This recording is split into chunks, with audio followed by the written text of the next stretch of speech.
welcome everybody here this evening for the Heston and Cranford Area Forum meeting. I welcome all the officers, councillors, the police and the members of public. I'd just like to, before we actually start, we've just recently lost a valuable member of our council, a councillor, Lady Councillor Poonam Dillon. She's recently passed away. It was her funeral yesterday. Could I please hold a minute's silence just before we start the meeting, I think, just to respect. And then I'd like Councillor Khalid Malik just to say like a minute, sort of, bit about how we all knew her and the great work she done. So we'll start the minute now.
Thank you all for that. So Councillor Khalid Malik, if you'd just like to say a few words. Thank you, Chair. Sorry, if I could just interrupt before you start, Councillor Malik. Can we formally propose Councillor Atwell here as the chair of this meeting, yes, in the absence of the chair and vice chair, please? Yeah, Jyoti, just for record keeping, I would propose that Councillor here as chair for this session. Thank you. And I'm happy to second that, Chair. Thank you. Thank you. Thank you. Thank you. Thank you, Chair. Is really very, very sad news about Councillor Poonam Dillon, her departure, being our fellow councillor as a well-respected community leader, not only in Cranford, within the London Borough of Hounslow. I know Councillor Dillon probably when my kids were started to go to school, and her resident is right by the gate of the Cranford Primary School. So I know nearly 18 years plus her. She is well respected within Cranford community. Since then we've been working together in the community. Then within party, in the Labour Party, we've been working together day in and day night. We got elected then, and nearly every single day we talk together. We regularly have meetings together. She is very known to our local community, and she is a great mother as well. She is the grandmother. She got children and we will miss her. To be honest, she's always smiley face person. Always, whenever we need, she is there. She is the one of the person which is harmless, without any taking into account for whatever. But she was always there, not only for our fellow councillor, for our resident. Whenever we have campaigning or something, she's a host. She always prepare the food. She always come along to my home. We will be doing everything what we can, but on top of that, she was in the council, in the labor group, in the council. She was well respected.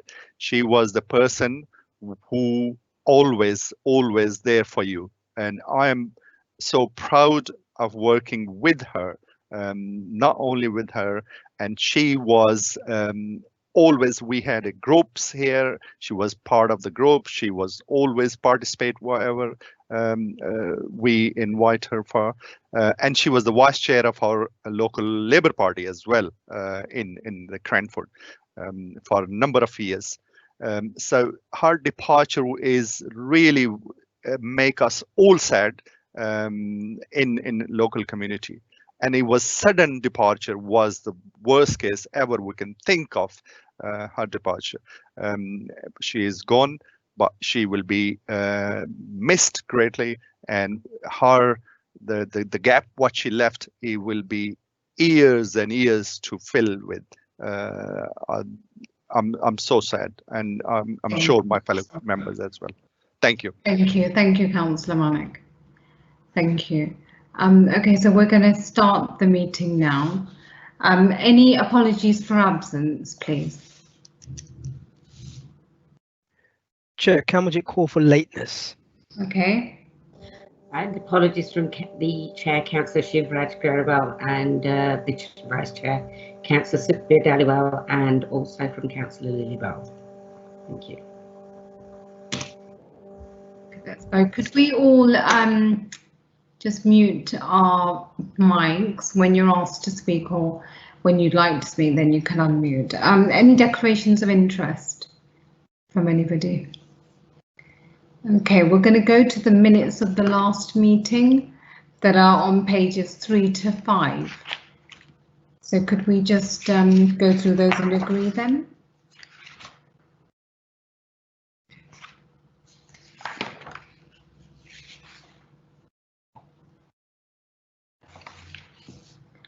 Are those okay? Agreed, Chair. Okay, great. We've got the local police update. We've got PC Jonathan Williams here with us. So I'm going to mute now, and then if he could unmute and then give us an update. He was here a minute ago. I can't see him. Sorry, Chair. Just to interject before our good police colleague comes in, it might be an idea to introduce the panel that's here, the members from the area committee. Yeah, so it'd be a good idea to put names to faces. Thank you. This is my first virtual meeting, so you've got to excuse me, guys. It's good for the experience. Chair, thank you. So if each and every person on the call, the officers and councillors, could introduce themselves one by one.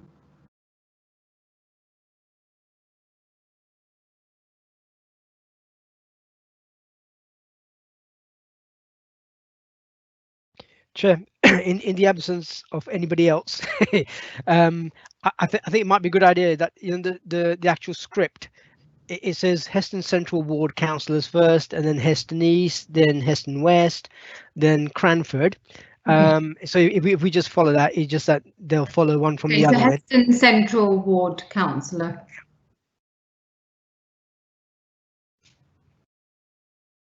You're on mute. We can't hear you. Councillor Cllr Grewal, actually represent Councillor Heston Central Ward. Thank you. Okay, the next ward is Heston East, please.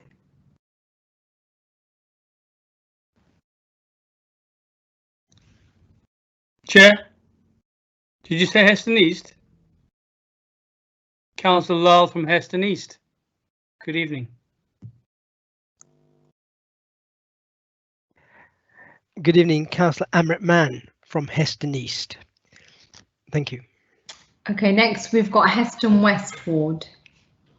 Thank you, Chair. It's Councillor Shantanu Rajwat. Thank you, Chair. This is Barris Rai from Heston West. And then we've got the councillor from Cranford Ward, please.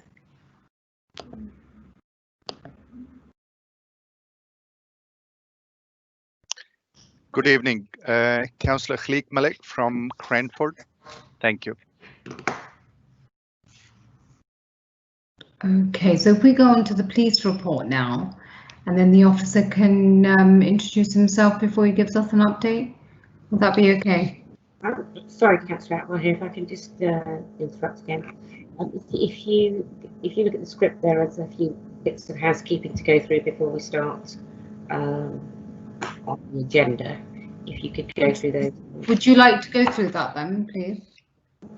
Councillor, I'll be happy to do that if Gareth, that's thank you. It's with the late change to the chairing, it's possibly easier for me.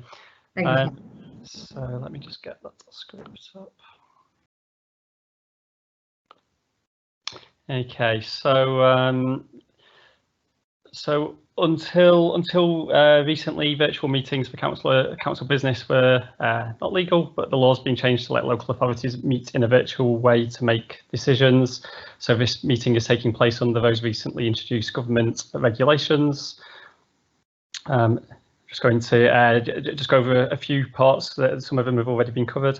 As it's very easy for people to speak over each other in meetings like this, please don't interrupt during others, and we'll make sure that members have ample opportunity to ask questions and make comments on the reports and applications before them.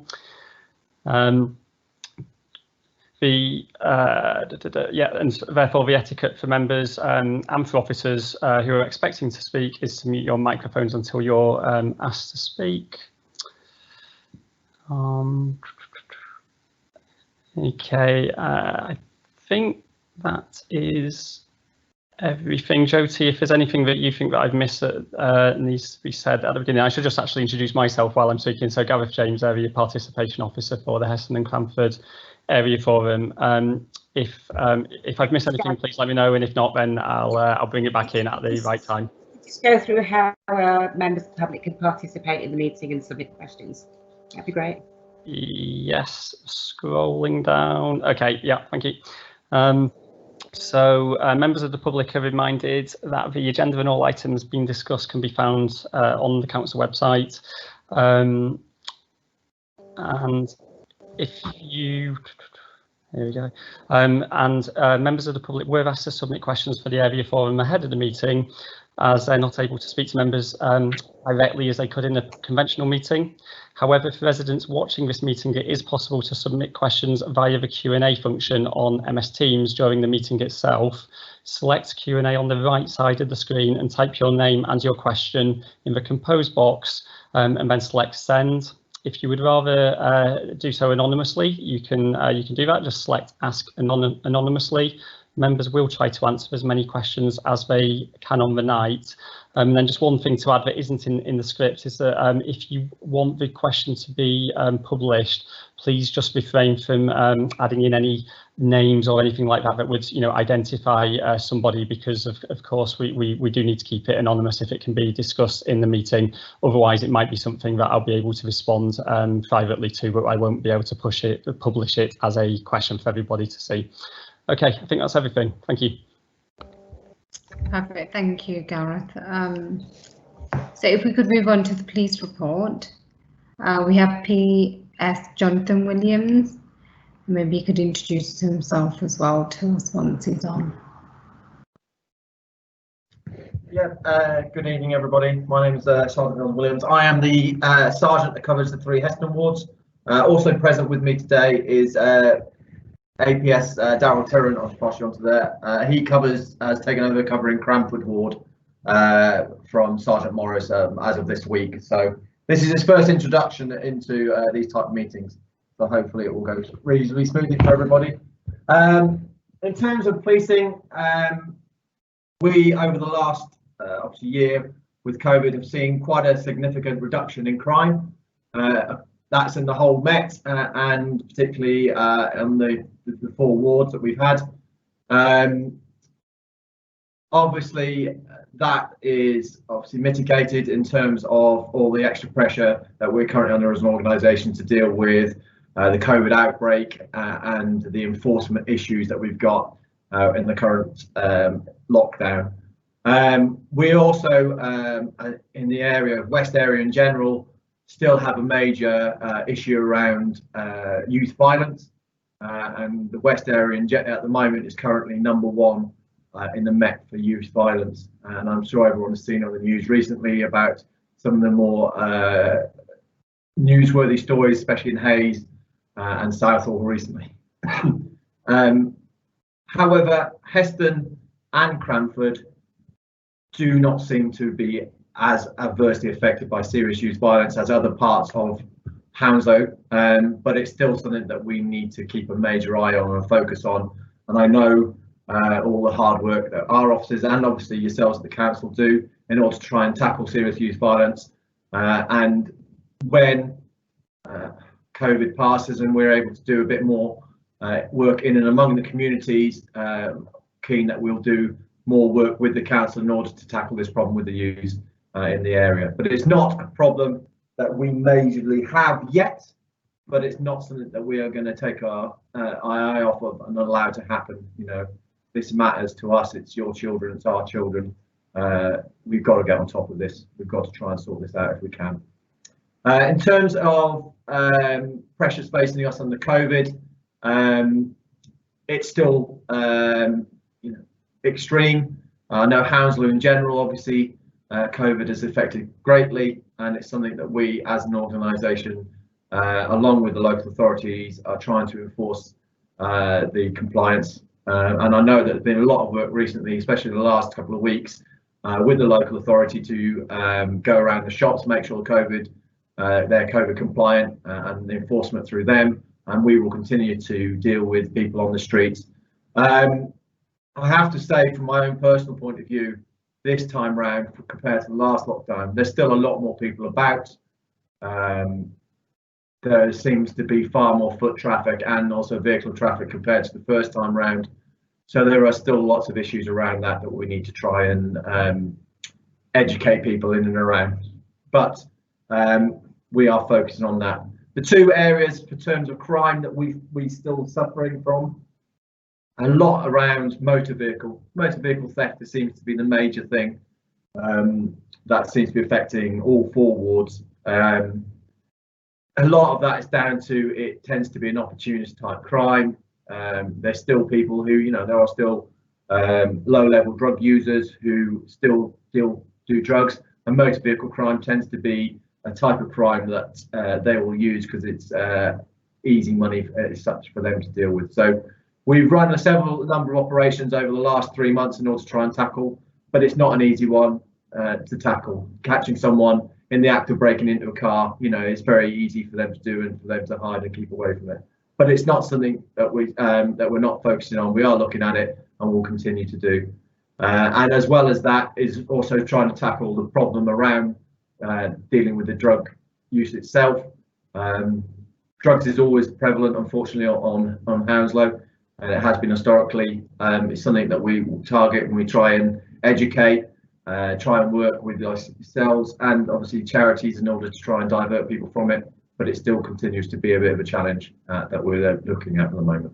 Other than that, in terms of some good news stories that we've had, I know in Heston East recently we recovered a stolen Range Rover that was stolen overnight, that we found along the street and managed to recover to a member of the public. We've had a number of drug warrants executed to try and tackle, and at the moment we currently have the TSG, the Terror Support Group, who are on the West area, who are doing a lot of work around targeting the serious youth violence. So we are aware, we are trying to work to tackle the problems, and we are getting some good results in, but it's a constant challenge and we'll keep on doing it. That's it. Has anyone got any questions? Or has anybody got any questions?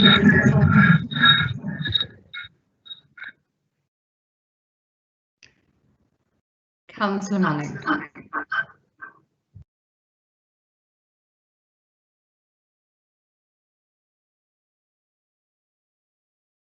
My apology. First of all, can I say thank you for your presentation?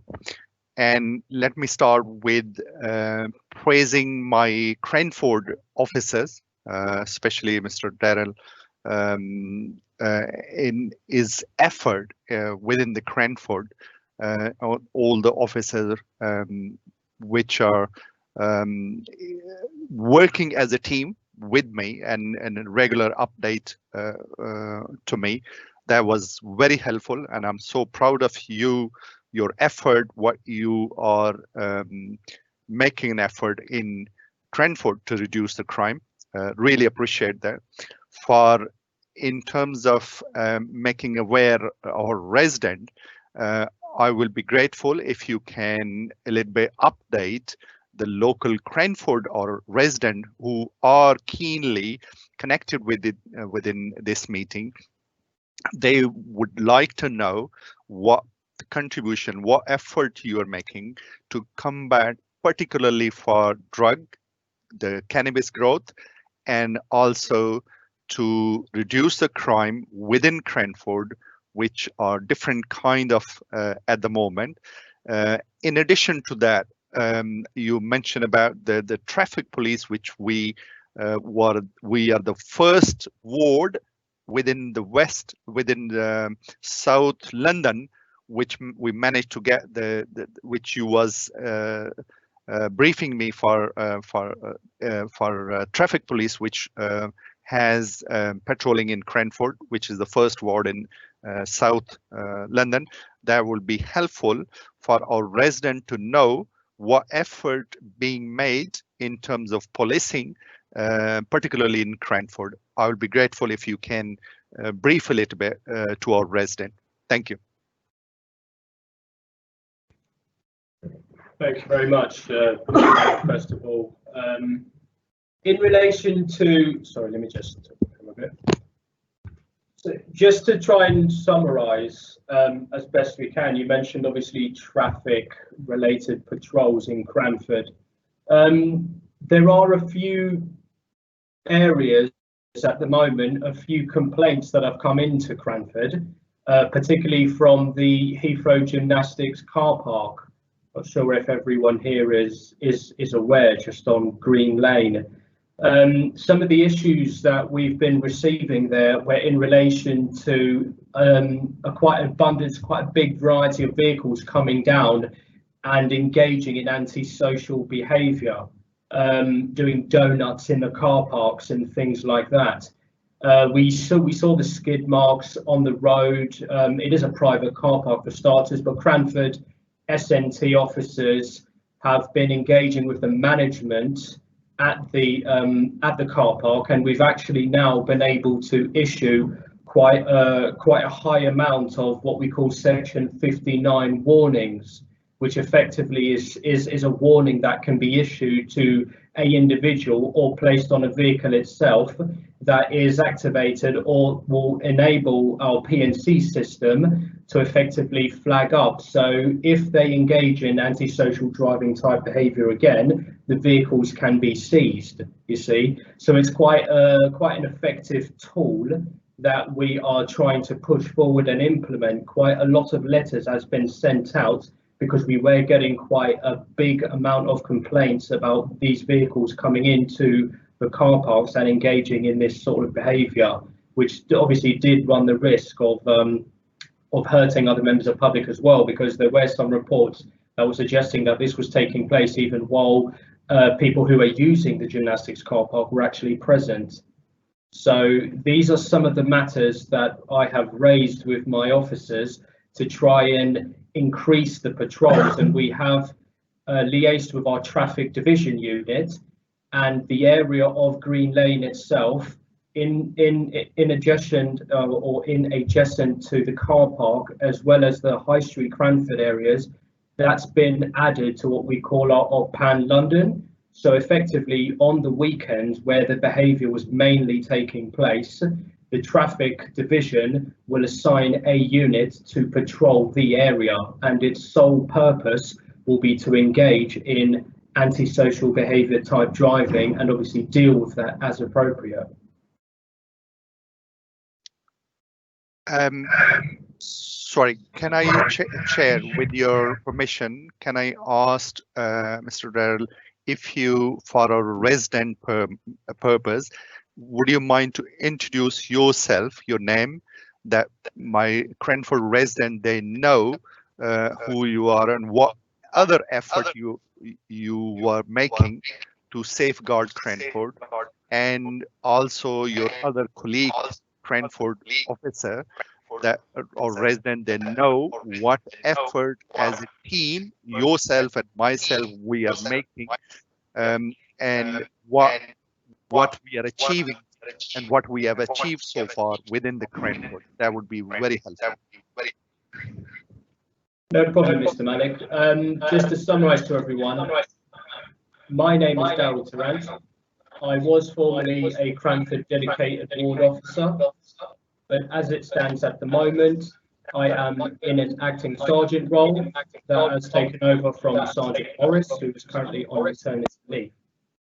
My officers that look after Cranford with myself is PC Charlie Kenton and my PCSO, who is Nevathan Analingam. This makes up your Cranford Safer Neighbourhood team, which obviously for the time being is staffed and is looked after by myself. However, I do also share responsibility for Hounslow Heath as well as Hounslow West. In relation, Mr. Malik, you mentioned about for your residents, that is what we are doing to safeguard Cranford, all of its residents. It will be no different to what police officers will do to safeguard the residents of any ward. I do engage with residents across Cranford different ways. We go out foot patrols, high visibility patrols. We patrols in vehicles. We patrol on bikes as well. I do always stress the fact to my officers to make themselves known to all people across the ward, and for the simple purpose of being seen. Because if my officers as well as myself are seen, then the members of the public can be able to stop us, speak to us, explain their problems to us, and then we'll be in a position to do something about it.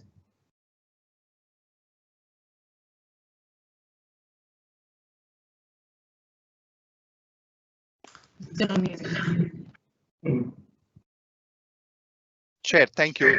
With that, can I say, Sergeant, thank you for your hard work within the Cranford and the rest of your team. What you've been doing over the months and year, and also updating me for your progress. They helps a lot what we are achieving as a team. This is a teamwork, and we will all doing for Cranford better and better day by day. Thank you for that. You're more than welcome, Mr. Malik. Great, thank you. Are there any other councillors that need to ask any questions regarding their wards? Jyoti, are we allowed to take any questions from any members of the public that might be here? Okay. Councillor, there is a question in the Q&A. Would you like me to read it out? Could we take that now, please? Sure. So there is an echo. So first of all, can I just ask that everyone's on mute? Thank you. So this question does specify a road. I did publish it because I think it's okay. It says, what is the update on the cannabis factory house in Thurs Drive? But I would just remind members that we can't be any more specific than that. So please, if anyone does know which particular location has been referred to, please don't say that in this meeting. But that's to our police officers. Thank you.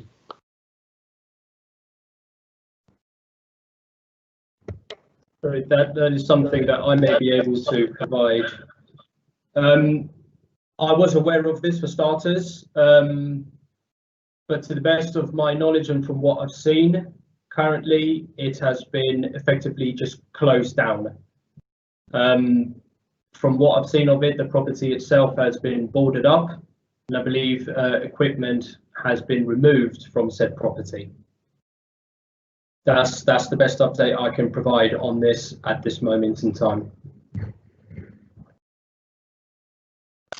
Okay, that's great. Gareth, do we have any others? No, that's the only question that's in the Q&A at the moment. So yeah, we're good to move on. Thank you. Great. So just one question I've got, because this is a virtual meeting. So if later on any residents have any questions for the police, how do they need to get in touch? Through the councillors, and then we contact them for direct questions, because normally in a meeting we'd take them outside the meeting and then address any questions they may have. Councillor Applehead, is actually another question that's just come in, just in the nick of time. Should I go ahead and read that one out? It's a short one. Yes, definitely. So it's Way Avenue Park and Avenue Park remain big problems for drug use. What is being done?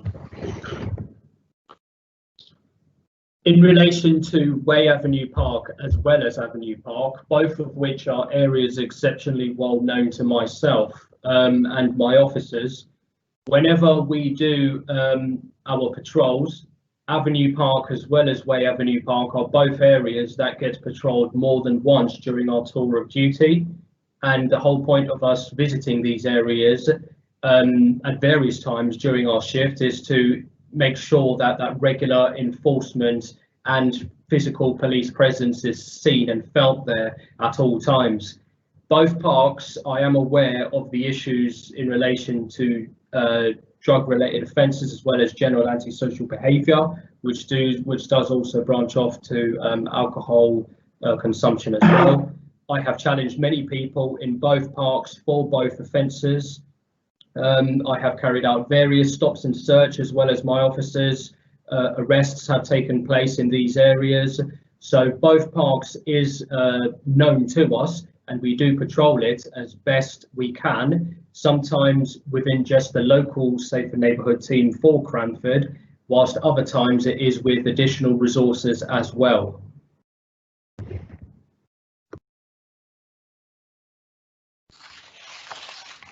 Is that okay if we answered? Anybody else before we let them go? Sure. Sorry, Councillor, there is one more question that's come in, but I can't tell from the way the question's worded whether that's actually for the police or if it's for other business. So I have replied privately to that person. If we don't manage to deal with it, the first part, and it is for the police, then obviously we can pick that up after the meeting anyway. So please proceed. Thank you. So do you know how you'll get in contact with the police officer in order to get that? Yeah, we have the details. Yeah. Chair, I've got a question related to something about retrieving the statistics. Sergeant Williams, on the actual link that is given on the agenda, when you try to get any information out, it doesn't find that particular page. Is there any particular reason for it? And really, you know, in regards, and this is a follow-on from Councillor Cleek Malik, which is really to commend all our police officers around the Heston and Cranford area for doing a very good job. The problem that manifests itself is that a lot of residents, they don't see a visible presence, but yet, you know, the level of crime that they see, they visibly see it. And I'll give you examples in Crosslands Avenue, and I'm sure this is probably replicated right the way throughout the borough, if not London. Catalytic converters. There's been a run on catalytic converters being stolen. Just around the 2-3 roads from where I live, they've had a number of catalytic converters cut out in broad daylight, right, with people standing and brandishing iron bars. And when the police have arrived, they've either gone the wrong way or they've arrived when the actual culprits have left. So these sort of things, you know, shake the faith in the police service. Can you reassure? How can you reassure my residents? Thank you. In terms of officers being present, we've got 3 officers per ward at the moment, and they are out every day when they're in, you know, so they're out on foot, on bikes, and in vehicles, and we've so in terms of actual motor vehicle theft stuff, we've run a number of night duty operations ourselves to try and tackle the problem. The simple fact of the matter is, catching someone you know, to deal with someone stealing a catalytic converter, it takes 2 minutes to steal, and by the time a report goes in, we get it to an officer, and it's generally not us as neighbourhood officers that will deal with that, or there'll be team officers that respond to that because they've got the ability in the vehicles to be able to do that. You know, we're reliant on the information being passed correctly, people knowing, you know, how to pass that information, and luck is a simple matter as well. Luck, you know, being in the right place at the right time, having a unit there and available close by, because as soon as, you know, 2 minutes in terms of a crime, if someone's in a vehicle and driven off, you can get a very long way in 2 minutes. And there are, you know, as you're aware, you know, so many roads around Heston that they can drive away in. So we will always try and target the problem. And what we'll also try and do is the officers will look at the daily crimes to try and identify any patterns. Is it the same vehicle? Is it anyone seen any CCTV? We will go and do all of these extra checks to make sure that all the full investigations are done completely.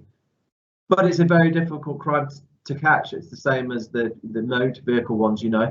It happens very quickly, and being there, having enough officers to be there and then at the time is a very difficult one. And I know from the work and the research that we've done, there's no pattern to it as such. There's no set days that it happens on. There's no set times particularly. It really is an opportunist. They will drive along, they'll see a vehicle, and they'll act there and then. So it is a very difficult one, but it's one that we will continue to try and tackle. I said earlier, it's one that we've, I know I've done 3 night duty operations in order to tackle, and we've got a couple more, along with doing some ANPR operations with ourselves and with the traffic unit to try and target these type vehicles. And that's all we can. I can't offer any more in terms of, yes, we're definitely going to catch them, but we'll definitely keep working at it. And in terms of visible presence, Heston Central, all 3 teams are currently fully staffed, and we are due to have an additional member of staff join us for 6 months come March, who's going to be mainly based on Heston Central Ward. And we've also had, now we've got a new, what's called neighbourhood tasking team. So each area in the West area have now got a dedicated at least 1 and 6, sometimes 1 and 10, depending on extra probations that we get, who are able to assist a neighbourhood in targeting specific problems. So if we do get a spike in an area, we do request their presence, and that's extra uniformed officers in order to do searches. But, you know, I'm very lucky in the officers I've got, and they really are out and about, and they try and speak to as many people as possible, and are out and about on foot and on bike. So I know people always say, oh, they never see them. I promise you they're out there. But, you know, one officer or 2 officers, you know, walking around, there's only so much ground they can cover in one shift. And if we're not lucky enough to do that, I know one of obviously the big problems in terms of people not feeling they're able to see us is because of now obviously the ward panels and these type meetings having to go online. They don't always have that direct interface and contact with us, which does mean sometimes people are getting isolated. So, you know, we've got email addresses which we put out. We have the OWL message service that we push, so people can contact us and bring up their local problems, and obviously speaking to yourselves as councillors as well, and pass that information back to us. So we try and make ourselves as open as possible, as much as you can with 3 people, you know. So, but you know, if you want us and have a particular problem for an area, let us know, and we're more than happy, and the guys are more than happy to come and patrol that area and do a presence. But, you know, like I said, there's 3 officers trying to cover a whole ward does take some doing. Great, thank you very much. I'd just like to welcome Councillor Kamaljeet Kaur from Heston East Ward. Thank you for joining. Any other questions before we let Sergeant go for the evening? Yes, Chair, we do. We have another one that's come in. Yes, sure.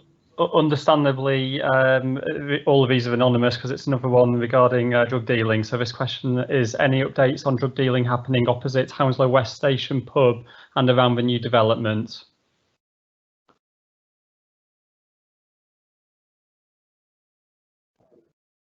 That's not, unfortunately, that's not my ward, so I couldn't possibly answer that in terms of that. Sergeant Turin covers that on that ward, but we'd need a bit more specifics and around it, obviously, for us to give a very detailed answer. I know that Hounslow West, PC Cheeseman is probably one of the most proactive officers we've got in the whole of neighbourhoods, and is out and about and patrols that area regularly. We have in discussions with the new supermarket that's going to be going in there around their security and staffing of it. And obviously we work closely with the council in terms of CCTV to try and identify, excuse me, identify any offenders that we've got. I know we have an issue around not necessarily drug taking, but low-level ASB and drinking in that area, and we try and enforce with the local authority, the PS, the no drinking zones, moving people on, and try and we'll look at dispersal measures if and when required. But it doesn't come up so much in terms of reports that is feasible at the moment, but it's something that we'll keep looking at and keep monitoring. And again, I think that's all right, they're getting an additional officer into Hounslow West. Also, so Hounslow West should also then see an extra additional officer in the next couple of months, so therefore hopefully we'll get a bit more presence in that area to tackle that issue. That's great, thank you very much. Okay, thank you. I just wanted to say that we appreciate all your hard work, and thank you for joining us this evening, and we'll see you soon. I just wanted to say stay safe with all the COVID stuff going on. Stay safe. Thank you, and thank you for all the councillors. If any of the councillors or members of the public want to have obviously a chat with me or need to get hold of me, I can give you my email address if that helps, and they can email direct into me. My email address is jonathan.a.williams@met.pnn.police.uk. That's jonathan.a.williams@met.pnn.police.uk. And I'm more than happy to chat to anyone in regards to any issues that they have. Amazing, thank you very much. We could put that email in the chat for those that might need it. That would be good, thank you very much. We're going to move on to the next item on the agenda, item 4, which is the COVID-19 and the impact it's had on the borough. And we've got Kenny O'Neill, who is the Director of Public Health, along with Sam Greehey, Public Health Officer. So I'd like to welcome them here this evening. So I'm going to mute, and then if you guys could unmute, introduce yourselves, and then start. Thank you. Thank you, Councillor, and thank you, other councillors, and thank you for inviting us this evening. So I'm Kelly O'Neill, I'm the Director of Public Health for Hounslow, and just to introduce my colleague, Sam. Hello everyone, good evening. I'm Sam Greehey, I'm a Public Health Officer as part of Kelly's team at the London Borough of Hounslow. Great. Can we pop the slide deck up, please? Thank you. Next slide, please. So this is a series of slides that we will explain as we go through. I will explain it sort of the headline information as it relates to the information that we're presenting, and try and explain the story of the pandemic and how it has progressed and what the impact has been on the borough, and particularly in relation to the wards that are represented as part of this area forum. Just wait for the slide to reappear.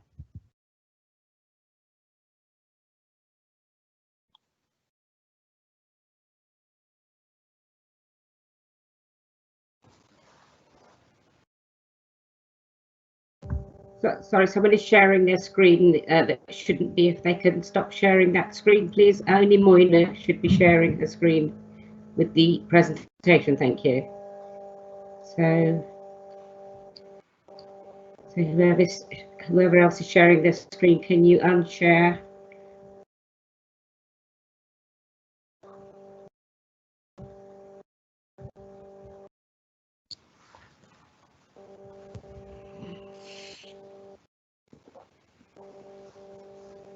Thank you. Thank you.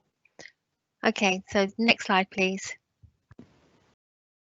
Okay, so this is a graph that shows the progress of the pandemic. Now, each of these bar charts is a day of cases, positive cases that have been identified. To date, there has been 19,213 cases, positive cases within Hounslow. That's data up until yesterday.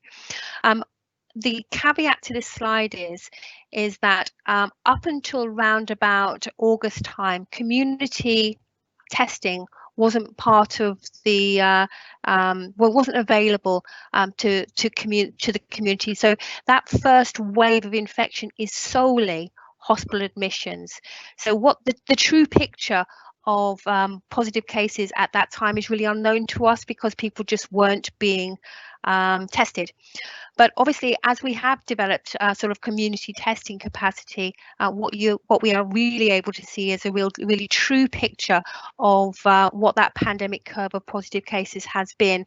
And as you'll see, we've marked in lockdown 2, sort of that month period of time, which was sort of lockdown 2, lockdown light, where I think it was a lockdown in just name only, which essentially was sort of was a means by which we could reduce the rate of infection. Now, what we saw in the borough was as that rate of infection was increasing, the impact of that lockdown was slightly delayed, in terms of when we saw other boroughs responding quite effectively to a lockdown, or people staying at home, we didn't see that impact in the borough. So as a result, when the lockdown ceased, what we saw is a rather rapid increase in the number of cases, which were pretty much a combination of the R level, that replication and reproduction level, being above 1, the introduction and the identification of this new variant that was first identified in Essex, a combination of asymptomatic spread, probably likely to be in schools particularly, which were still operational at that time, and probably a combination of, added to that, sort of the anticipation of the holiday season to be added in as well. So we saw this massive increase quite rapidly. And it's only in the last, I would say, in the last 3 or 4 days where we have started to show a decline in the numbers. And that is, there's about a 3 or 4 day lag behind many other boroughs across London. And what we have seen in terms of this response and this impact to the post-lockdown period is that inner London boroughs respond quite effectively and quite quickly to people staying at home. But actually, if you've got quite a significant number of people that are still operating in the borough, these are key workers, people who work in the service industry, security, people who are shop workers, who are still moving around. Unfortunately, that contributes to an increase or a delayed impact in the total number of cases. And I just added this in to remind you that the risk of COVID is particularly in relation to people in an older age group. So if you're over the age of 80, over the age of 60, and particularly over the age of 80, you're more likely to be hospitalised, and you are more likely to die as a result of COVID. Men are more likely to die than women. If you have an occupation that requires you to be front facing and in the public, and you're not able to work from home, that creates an increased risk of exposure. And a combination of those factors and sort of the ethnicity, and if I'll point back to Michael Marmot's report in 2010, is that health inequalities do exist, and that a combination of factors means that people from ethnic minority groups, BAME communities, are more likely to be affected. Okay, next slide, please. Okay, this is a overall picture of Hounslow, and this is the total number of cases that we've had by each ward across the borough. Now, just to be clear, that the darker the purple, the higher the number. So if you look at the centre of the borough, that's where predominantly the highest number of cases have been consolidated over the course of this pandemic. So if you look at that picture, it tells that there's a little bit of a different story going on. So it is 28th of February until the 17th of January, and the total number of cases that we had in Hounslow was up between the 28th of the 2nd and to the 20th of December was 8,326. From the 21st of December to the 17th of January, it rose to 18,985. Excuse me. And this is in line with that massive increase in the last month, as sort of displayed on the end of that graph. That's 128% increase in what is essentially a month. The profile of those cases is that most people in the borough who have been COVID positive are in the working age population. Under 19s account for 15%, and the older population account for a relatively similar percentage as well. So if I then pass you over to Sam, he'll explain in some more detail some of the sort of technical graphs and the information and how we use it and what story that tells you. Thank you, Kelly. Yes, thanks, Moina. So essentially, the way that we report it each day, we operate on a 7-day period basis. And so the information that we received on the 20th of January, so yesterday, we tend to operate using the 7-day period using a 3-day lag. So essentially, this is because when cases have had a test, it sort of takes 2 to 3 days to get a sort of a good recording of the accurate number of cases in that time frame. So the graph you can see here on the left is again representative of the first graph that Kelly talked about, but this is solely reporting on the infection rate as opposed to the number of cases per day. And again, it's sort of just highlighting the elements of how the infection rate drastically increased sort of after that lockdown 2, lockdown light period, and sort of sustained that increase during that holiday period, into which we've only recently sort of seen this decrease. But then if I draw your attention to sort of the parameters onto the right, which is sort of how we assess Hounslow's position and how we report it. So from this information we looked at yesterday, our 7-day infection rate was 879 cases per 100,000. So in terms of quantity of cases, so in the last 7 days, that came to 2,386 cases that tested positive. So if we look at the age profile of these cases, again, sort of matching the general pattern of the overall outlook of the pandemic in the borough, the bulk majority of cases have been within this working age cohort and population. But one thing we do, certainly from a public health perspective, that we keep a close eye on is the number of cases over the age of 60. As Kelly mentioned, the risk is exacerbated by age. So in this time frame, most recently, there were 333 cases that were over the age of 60. In terms of case positivity, so this is the proportion of tests that are conducted that then turn out to be positive.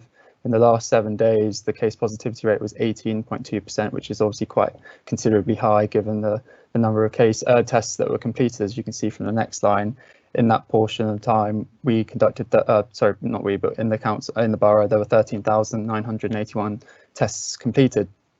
Now, if you put that into context of where we are within London, so yesterday we were ranked highest in terms of infection rate. Today we're also joint highest, and just to highlight clearly that the situation is dynamic, but over the next few days we're likely to still stay within the probably top 5 within London. And then just to give some perspective on where we are within England, we are this infection rate put us at the 6th highest at this time frame. And then just to draw on the unfortunately the deaths due to COVID-19 during within Hounslow. So in December, we recorded 53 deaths due to COVID-19, and already in January, so far, we have recorded 109 deaths, which is just, which Kelly will touch upon later, but it just shows how the infection rate is being matched by this increase in surge demand within hospitals. Next slide, please, Moina. So this is just the geographical perspective of the information I've just displayed and talked about. So again, over the last 7-day period, this focus of burden of cases has been clearly again within these central wards, predominantly Hounslow Central, Hounslow West and Heston West. But again, as you look at Heston East, it's still not far off the other leading wards. What I also want to draw is just that, and what Kelly mentioned, just given the entirety of the pandemic, is that the spread of COVID-19 cases across the borough has been extremely unequal. And you can see that clearly with the total number of cases in the entirety of the pandemic, we've seen that Chiswick has experienced far fewer cases, and this is still accurate within the last 7 days as well. Next slide, please, Moina. Thank you. when we report on the information for Hounslow's infection rate, we essentially consider how the borough as a whole performs. So in the last 7 days, our infection rate was 879. But when you consider more the areas within the borough, you can see that particular wards are my video's having problems. Particular wards are experiencing higher infection rates within the borough, and this is simply because the population sizes within each ward are different and vary. So, despite Hounslow Central having the highest number of cases in total, and in the last 7-day period, they've also had the third highest number of cases in the last 7 days. Because Hounslow Central's population is the greatest within the borough, the infection rate within that area is less high in comparison to areas such as Heston West and Heston East, whose population sizes are not as large, but the case numbers match that of Hounslow Central. So what that means is that the impact in terms of the population size and the proportionality is that the impact has been noticed greatest within Heston West and other wards within this area. Have the next slide, please, Moina. Thank you. So again, sorry, this is another map. And essentially what this is displaying is a hotspot map, which enable us to identify where in the borough, in particular wards, the specific locations where we've seen the highest number of cases and cases in close proximity. So what this enables us to do is sort of utilize this information to more targeted support and resources. So we are then able to target communications within areas that have particularly high rates or high clusters of cases. And then we can also sort of target our enforcement and actions to operate in those areas as well. And so what this also shows is that whilst a particular ward might be performing highly or poorly, they still might see clear sort of clusters and hotspots within particular wards. Next slide, please, Moina. Thank you. So this is just looking at purely numbers of the number of cases that we've seen within the Heston and Cranford wards. So up to the 17th of January, the total number of cases that these wards combined had seen was 4,706. So as a proportion of the entirety of the pandemic, Heston and Cranford wards had seen 25% of all cases. And if we break that down more specifically into the wards themselves and their performance across the borough, if you consider Heston West, which has seen 1,272 cases, this translates to being the second highest within the borough, making an account for about 6.7% of total cases. And again, just to document that recent increase since the 20th of December, Heston West have recorded 547 cases. So in this time frame again of over just under a month, we've seen 133% increase in cases within Heston West. The picture is very similar with Cranford and with the other wards within Heston. So Cranford has seen 1,176 cases, which is the fourth highest. Heston East has seen 1,174 cases, which is the fifth highest, and Heston Central, which has seen 1,084 cases, which is the sixth highest. So as you can see, the areas here, which you count as a representative of, we've seen, clearly high numbers with cases within Heston, and each of them has documented a real rapid increase in cases since the middle of December. Next slide, please, Moina. Thank you. This is just this is a cumulative count graph of displaying the total number of cases across time within each ward. And I basically just wanted to display the performance over time with Heston and Cranford wards in comparison to our top performers and our worst performers in terms of COVID-19 cases. And as you can see, there is a clear daylight between sort of the wards with the lowest number of cases, that being the Chiswick region. And then if you consider the top performing wards, such as Hounslow Central, Heston West, Hounslow West, Cranford, Heston East and Heston Central, they're all sort of around that 1,000 mark. And you can also see the documented increase since sort of mid-December again, and how steep that's been. Next slide, please, Moina.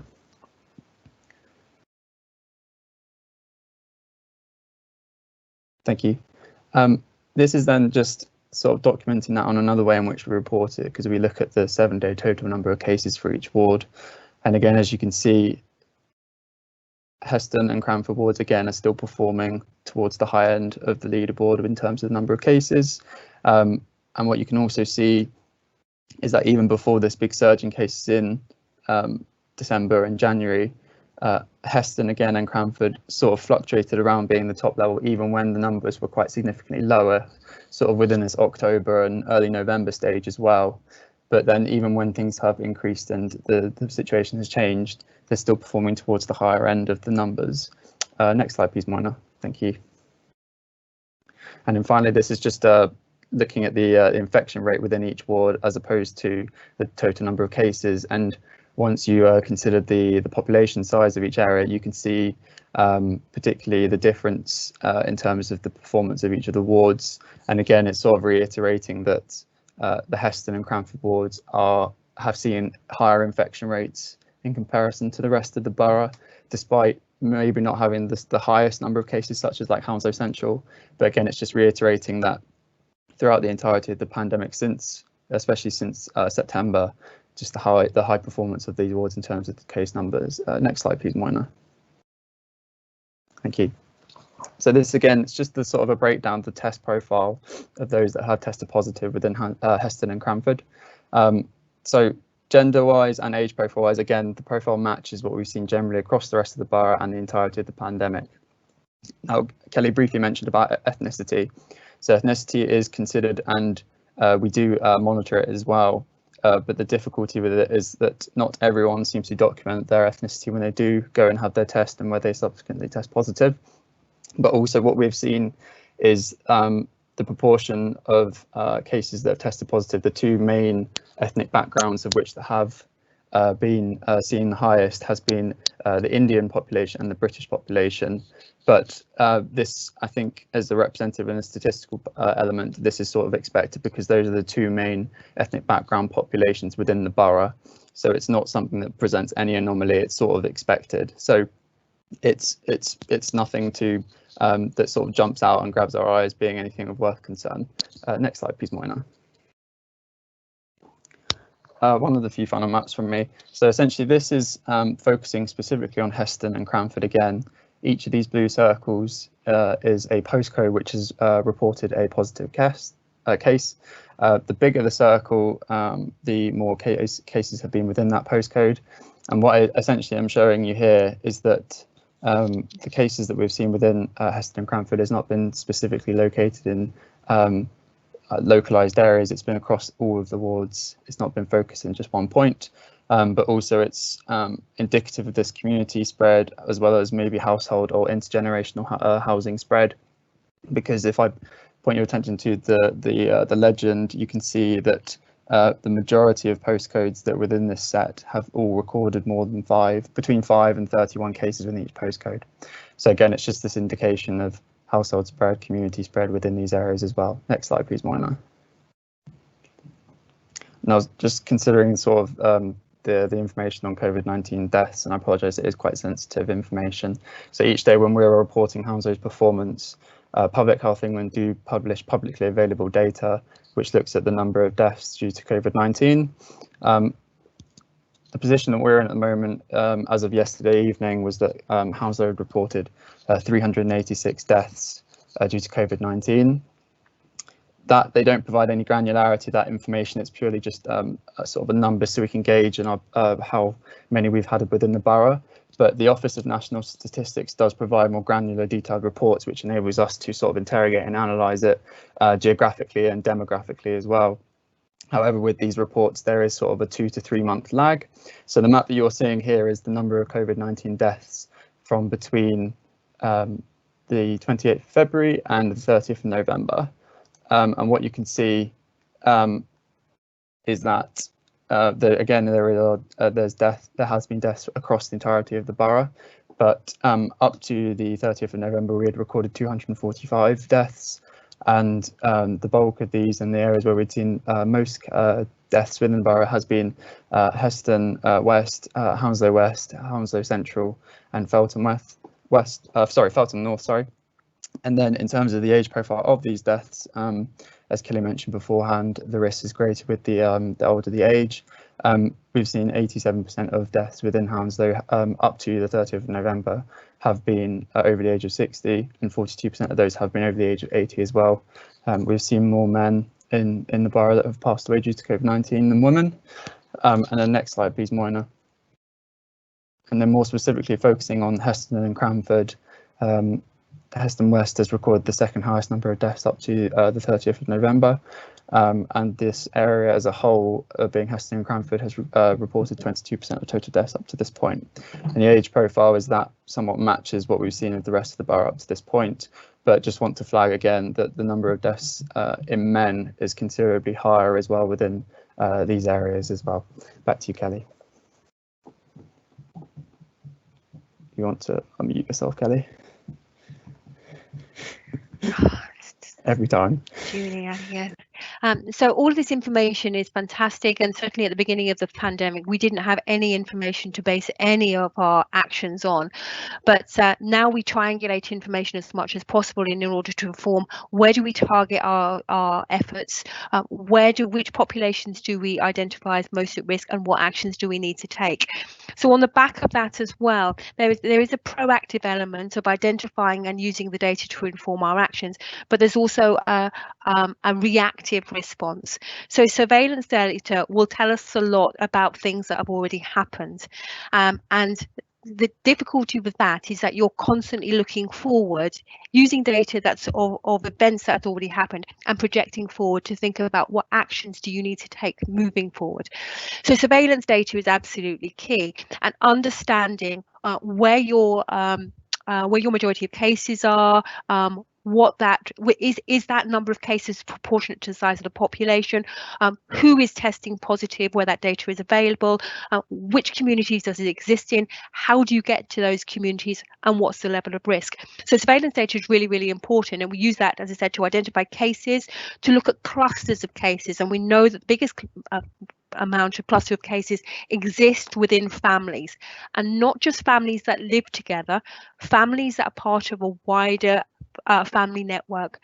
So what we often see are linked households, and even when we have lockdown, even when lockdown says that the rules are that you have to stick within your households, we know from the data that we see and from the line listing that we get from Public Health England is that people aren't following the rules. So we see these clusters because the data doesn't lie on this. You're either positive or you're not positive. So we see all these outbreaks, and it creates a sort of a disease profile. So we're able to see, what really is going on in the borough. It's not perfect because it really is predicated on people actually presenting and getting themselves tested. And in the past, most people have got tested solely when they are symptomatic. And what we do know is 1 in 3 people are asymptomatic, don't know that they're infectious, and they will be moving around doing their normal activities and spreading infection to other people. And we know that the older you are, the more likely you are going to be symptomatic because your immune system is not quite so good, and that sort of changes with age. So we monitor that and we respond, and that's part of protecting the population. We've seen lots and lots of outbreaks, so in care homes. Now, in the first wave of the pandemic, we protected our care homes really, really well. And up until December, we were covering them incredibly well, well protected. But this new variant strain, combined with probably the turnaround of testing time, so in care homes, for example, staff get tested once a week, residents get tested once a month. That's part of a national framework of testing.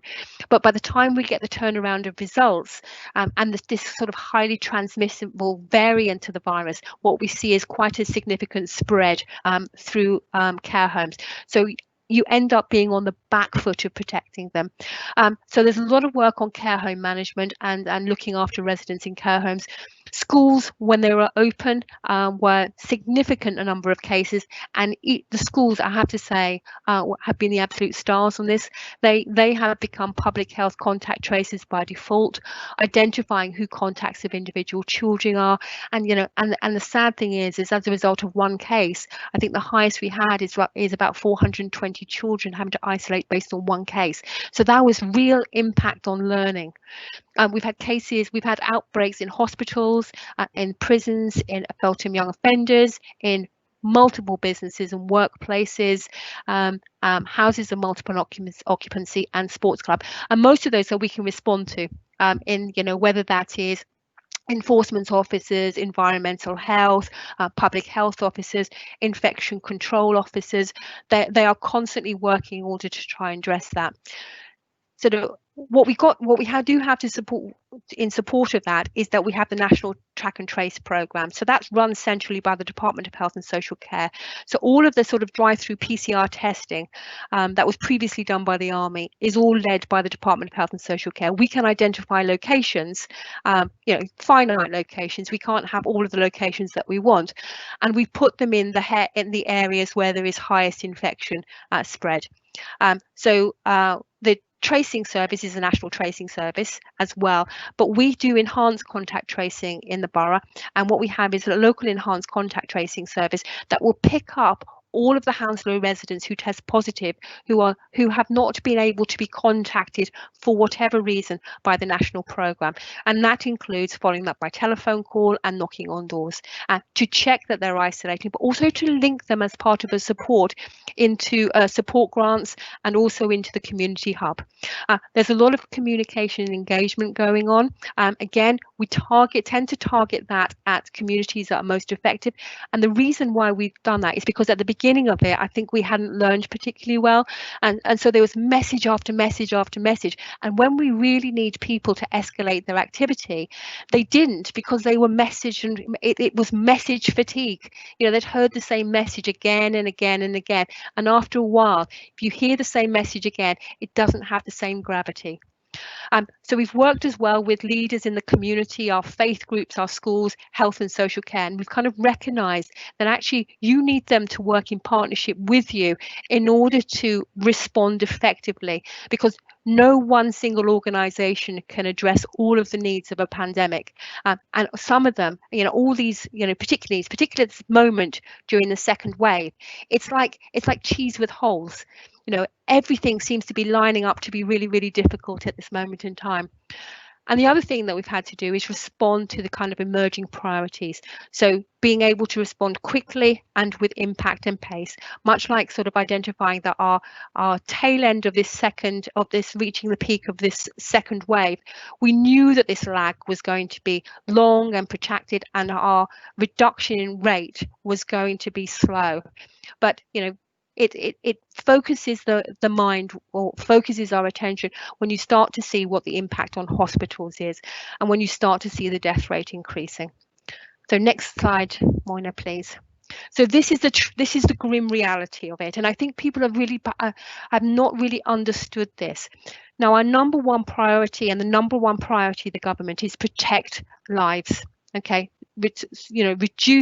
reduce the number of deaths that we have, and that requires us to use the finite hospital and social care resources that we have in order to do that. So we need a very, very quick throughput of the number of people that are presenting that need acute hospital care. So we need to get people through the hospital, no delays, get them medically optimised so that they are ready for discharge as soon as possible, and provide additional support in the community. The reason why we focus on our rate of infection is, essentially, if our rate of infection was high as it is now, and it was all in this kind of younger age population, part of me would say, okay, we can manage this. But as soon as you get an older population, and as soon as you get people who have chronic conditions, what you get is a massive increase in the number of hospitalized cases. And the number of cases that you get and the amount of people that were going into hospital is not based on your rate today. It's based on what your rate was between 11 and 18 days ago. So we've only just got past what activities were going on in Christmas and New Year and early into January. The important thing to remember there is that the number of people that are presenting on a daily basis, people don't go into hospital and come out the same day. If they're becoming really, really acutely unwell, they can be in hospital for weeks. So you have to find a way to manage this health system, and that requires people at very senior level to work together to ensure that there is a route out of the hospital, a discharge into the community that safely protects people, and also the ability to avoid people going into hospital where it is avoidable.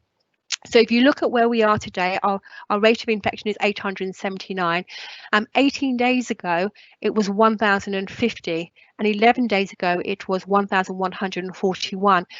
So the amount of activity that we're seeing at the moment is somewhere between, it was achieved because the rates were really high for that sustained period of time. So the absolutely vital part of what we're trying to do now is get that 879 rate as low as possible, as quickly as possible. Because if we don't, the long-term impact is going to be that hospitals remain under pressure for a long period of time. And that means more people will die. So I think we've mentioned, next slide, Moina, please. The second, so I've mentioned really the second. So as a community, how do we reduce the rate of infection? Well, there are a number of things. We target areas, as I've said. We focus on what the communications are, and we have to be really, really direct. So when we've wanted people to respond, we've been incredibly direct with our communications. There's no fluffiness about this. This is solely our mission is to protect our people of our borough. Enforcement is key. The police officer mentioned about sort of working with the local authority enforcement officers to look at businesses, to enforce within the law mask wearing, to break up groups of people, and certainly from our enforcement services in the council, which are responsible for businesses, to make sure that businesses are operating in a COVID secure way. So when we do get outbreaks in businesses, we do send the enforcement officers in to have a very stern word with these businesses to audit them and to penalise them where appropriate. Testing in the community is done through two different routes now. We've got the symptomatic testing, which you'll all be familiar with. That's been around for months at Feltham, walk through. There's Hounslow Central, at Heston, Heathrow, Twickenham, and as of next week there'll be a one at Stamford Brook. Care home testing, as I said, is done weekly for staff and for residents monthly. And then for the last couple of weeks, we've been establishing this lateral flow rapid asymptomatic testing. So there are three different programs. One is a public health targeted program, which we've put in various settings, including our primary schools. That was pre the Department for Education announcing they were going to extend it to early years and primary schools. We've set up, prior to the DfE setting up in secondary schools, we already had that rolled out in secondary schools. And the important things is mass population testing, and so far we've got 4 of those up and running now. So Heston Library, Hounslow House, Isleworth Library, and Wellington Day Centre. And we also have one so far mobile unit which goes to businesses and does testing of key workers who have to be working in workplaces. Next one, please, Moina. The big ticket item, the one that is an absolutely essential, and actually, you know, apart from protecting lives and making sure that the healthcare system runs effectively, this is our way out. So this is the vaccination program.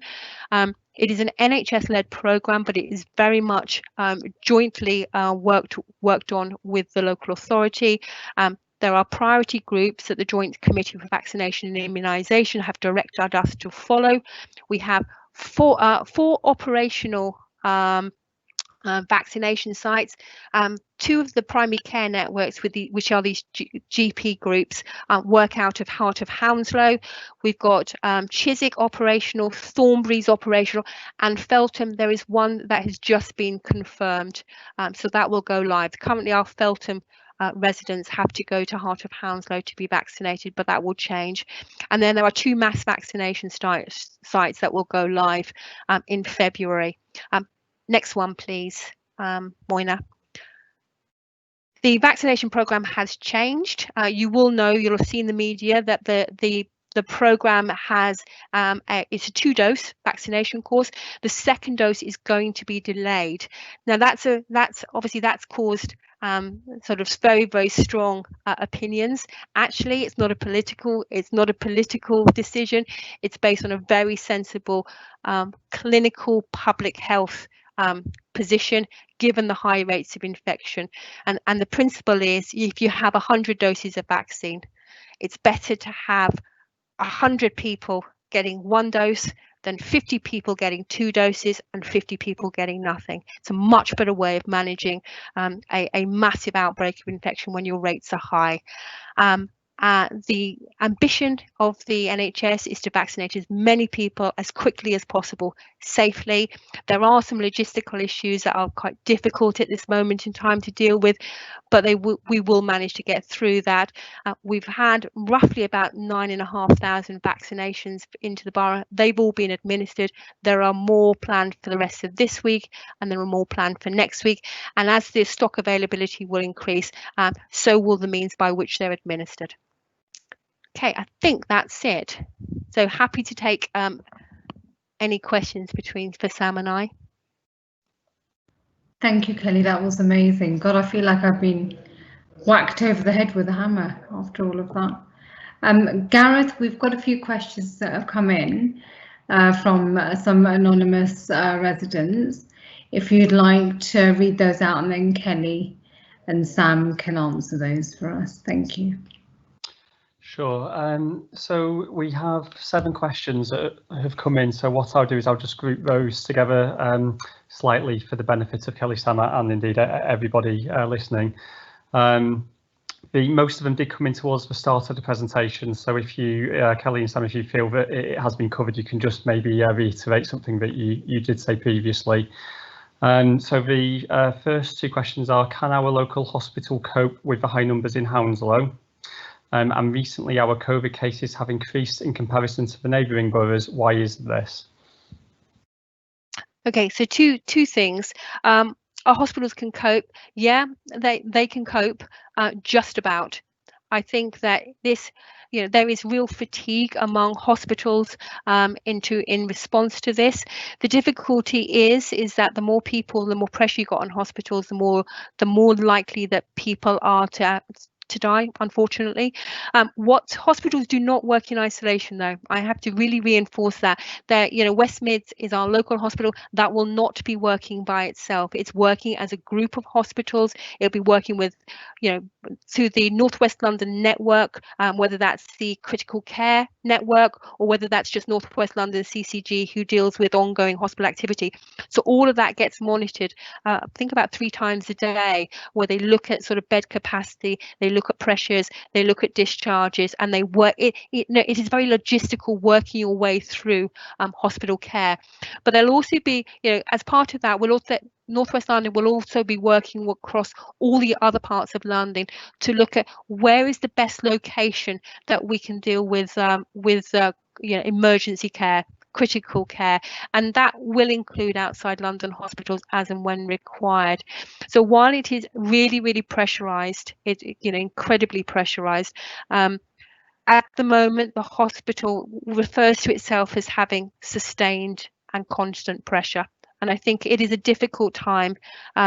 We certainly, I have to say, if we hadn't got the lockdown, I think, and the reason why we had the lockdown is that there was a clear direction that it was alert level 5 for the NHS, and that meant the NHS would have been capitulating within 21 days. If we hadn't had the lockdown, I think that we would be in an absolute dire situation now, which is why enforcing the rules and making sure people follow them, not because we're being difficult, but because somebody they know is going to die, is absolutely paramount. So what was the second question about? The second question was about why there's been a recent increase in our borough compared to some neighbouring boroughs. No, there hasn't been a massive increase in our borough compared to our neighbouring ones, apart from Richmond. So what we see, and I'm going to be really frank about this, the more affluent your borough is, the more affluent it is, the bigger people's houses are, the nicer lifestyles they live, the less likely that people are to go out to work during a lockdown, the more space they have, they are less likely to have sort of serious sort of impact. If you look across our borough, when we look at Chiswick, let's be honest, and this is, remember, we're not talking about individuals, because we know that there are individuals who have a very deprived lifestyle in Chiswick. Not everybody is affluent, but when you compare affluent areas in general with less affluent areas, what you find is that people who live in less affluent areas have poorer health. They had poorer health before the start of COVID, and as you'll have heard in the news, all that COVID did was highlight we had massive health inequalities already, and health inequalities are built on the fact fact that there is social inequality, and that is not new. So the quick answer to that, I was standing on a platform there. The big answer is we don't have any greater number of cases than anybody else. But when you apply rates and think about sort of size of population, our rate is high, but our absolute numbers are not higher. Thank you. And then the next two questions. So firstly, lack of testing at Heathrow has been a major factor in the increase of COVID numbers. Passengers are getting off planes and straight onto public transport. What are we going to do about it? And then the second question is, what is being done about household mixing? Okay, so London Heathrow, I would absolutely agree with you. So somebody asked me what was the biggest risk in our borough, and actually, if you remember, for those who I wasn't around when we submitted a bid for the London Borough of Culture, but I think one of the caveats of the bid was how well connected Hounslow was. Now, it's great to if you're well connected and you want to be a borough of culture, but it's not a good thing when you've got an infectious disease spreading. So I think there is a caveat to that. I think our proximity to Heathrow and the lack of testing on arrivals has been a real, has put this population at risk. Had we had proper border control, and I mean border control in the terms of there is meant to be sort of health screening at various ports of entry. Had we had that and it was robust, we may, and I've used the caveat may, have seen a different picture. But people coming off aeroplanes and straight onto the Piccadilly line and getting off wherever, or mixing with people who are on the Piccadilly line within our borough, probably wasn't the best way to manage an outbreak. And that's not a political thing. That's just what I'm trying to be clear about, is that common sense tells you that that's not a good position. So I forgot the next one. So yeah, that's the sure. transport one. So then the second question was about what's been done to stop household mixing. Well, household in the kind of way that you think about household mixing, in terms of the rules are that you stay within your household, and the expectation is that people, unless you live in a massive house and you have an east and west wing and massive space between you, or you dislike each other immensely and you stick within your own room, the expectation is that clusters of cases will be within households, but actually it's contained within households. So if one person gets it, then what we have seen quite commonly all the way through, and it's to be expected, that one adult will get it, the second adult will get it, elder children will get it, and we see that over the course of day 1, day 2, day 4, day 5. That's normal. You'd expect that. But actually what we see, and what causes the rate of infection to go higher, is when suddenly you think, they're linked. These families are linked together. They don't live together, but they've certainly been socializing together. And we see that all the time. And that's really a really good example of when we did some work in Heston a few months ago, when we had a kind of spiking case in Heston. We put a mobile testing site at St Leonard's Church. And on that morning I was there, and there was loads of people sort of, and they were socially distancing from each other, but loads of people attended those 2 days. And while I was there, I got a call from Public Health England to say, we've heard some concerns about a location, a sports location, not far from St Leonard's Church. And unfortunately, I didn't realise it was actually in Ealing. I was quite new to the borough at the time, so I trundled along there to find a massive wedding going on, no social distancing. And then you think, half a mile up the road, this is something completely different. So I think what is fair to say, and I think Christmas was a bit of a problem as well, is that most people will follow the rules. But if you've got something planned, and especially if you had something planned at Christmas, if you hadn't ordered your turkey and you hadn't got things ready, were you likely to really follow the rules? Well, not everybody did. That's clear. Thank you. And then the final 3 questions, which are fairly closely related. So firstly, most of Hounslow is business as normal. Shops are open and people are going about. How many people have been prosecuted for breaching COVID rules? Then the second question, is it necessary to have pound shops open? And then the third one, Tesco Express customers with no masks and nothing being done about it. So more of a statement than a question, but obviously we'd invite anything that you have to say on that. Thank you. Okay.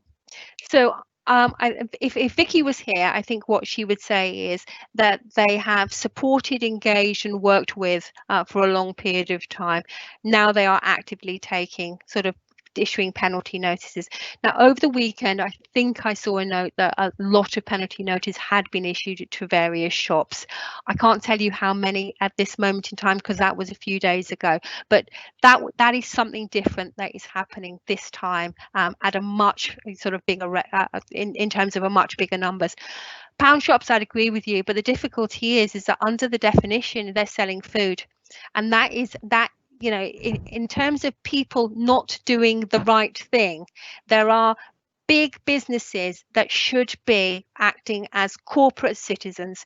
They're not acting as corporate citizens.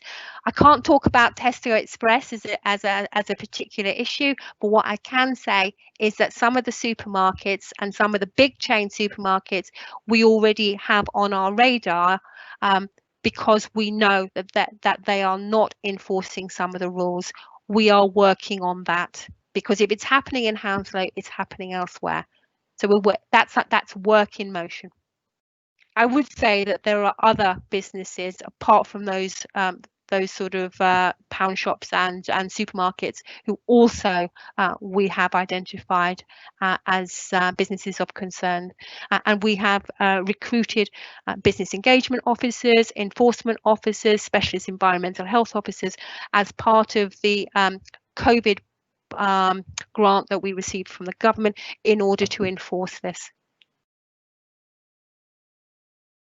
So I should say, Sam, is there anything that you want to say? Because I'm sort of. I was just going to say, in terms of with the business engagement element and the enforcement, so we're trying to use the data and information more sort of systematically and strategically. So they have been doing sort of more sort of patrols, site visits, using what information that we do sort of receive from cases who have identified particular sites. So we've sort of used that more strategically, and they have been doing visits. A lot of places have been visited, and the enforcement officers have been checking to see if they are COVID secure, if they're in line, if they're enforcing face mask wearing.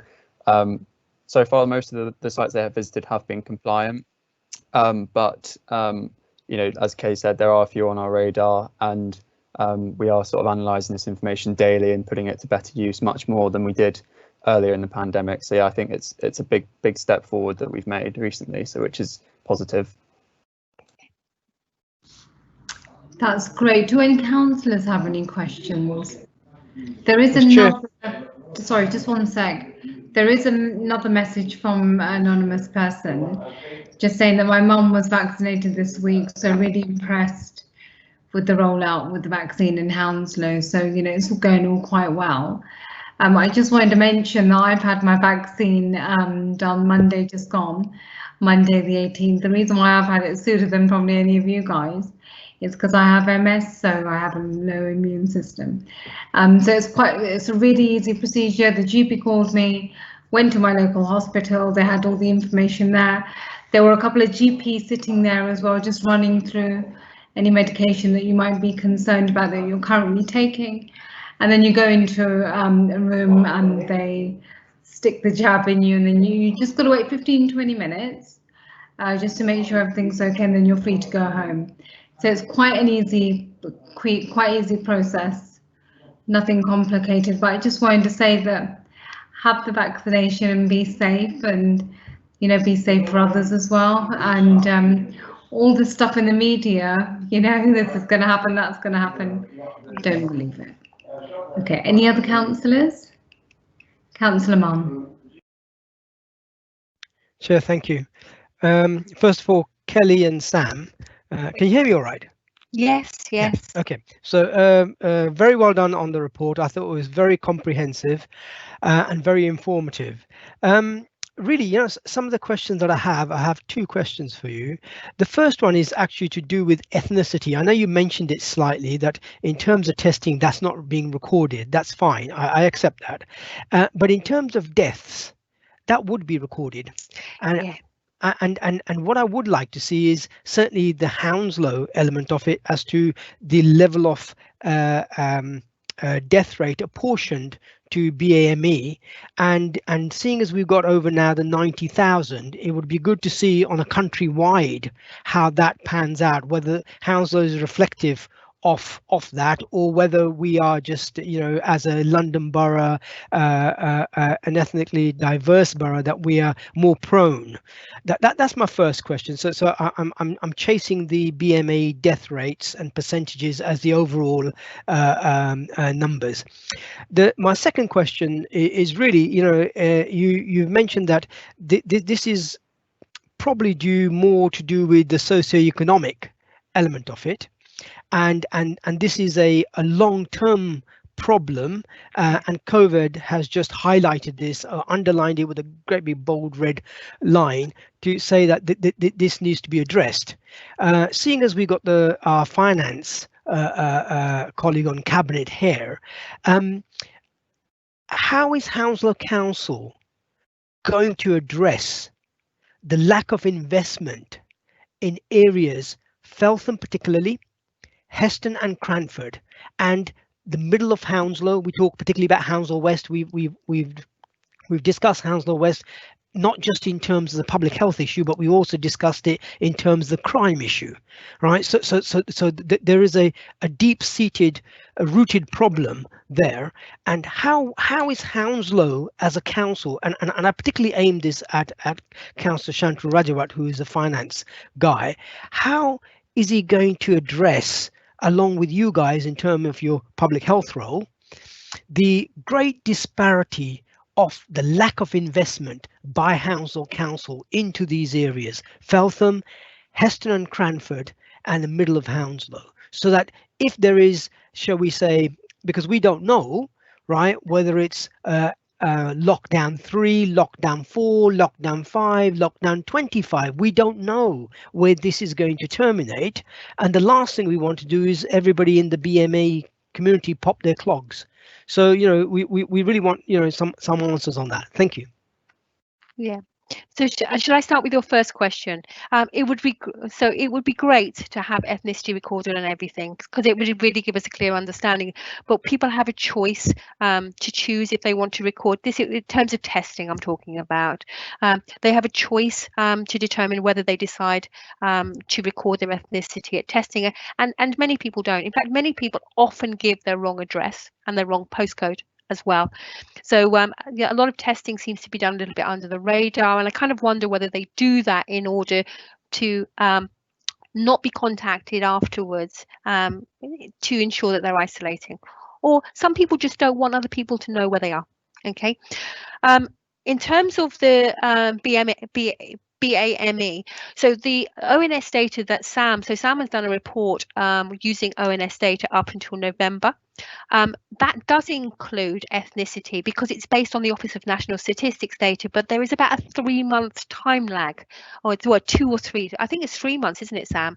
It's a 3-month time lag. Now that's a comprehensive data set, so we can only give you information up until that time because ethnicity isn't recorded through registrar's data. So this kind of, the 200, I'm trying to remember off the top of my head, the 230 that were recorded at the time of when Sam did the report and was able to show that graph or that map, that has all of the data, and that's from the death data. That's NHS data.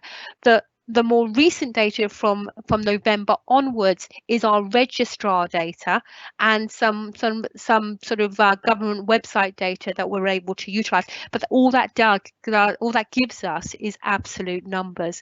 The detail and the granularity of detail behind that helps us and informs us about which communities those deaths people have come from, is that time lag. So once we have it, we'll add to the report that the work that we've already done previously, and we'll build a much bigger picture.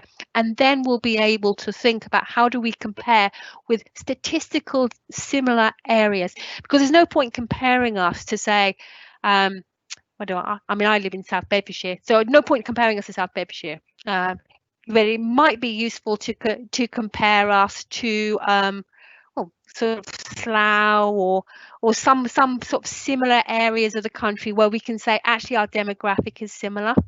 But comparing it to the people who aren't similar is pointless. You won't see any difference. In terms of this is social inequalities. This is not new, and as I said, I pointed to Michael Marmot's report about health inequalities in 2010. Michael Marmot did a refresh of that in early 2020, and exactly the same problem still existed. So the impact of on different communities is not a 10-year decade issue. It's a generational issue. People are born into communities and families where there is not as much social mobility as there should be for this day and age.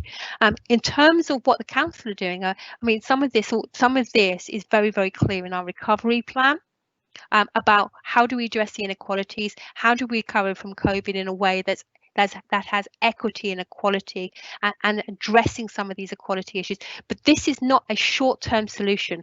There is no magic wand that suddenly in about 2, 5 years or even 10 years it's suddenly going to change. Things are the way that sort of health inequalities are addressed is through being born into a community where every child gets the best chance in life, creating opportunities, equal education, which leads to equal opportunities for success, equal opportunities to have a good job, to live in a nice house.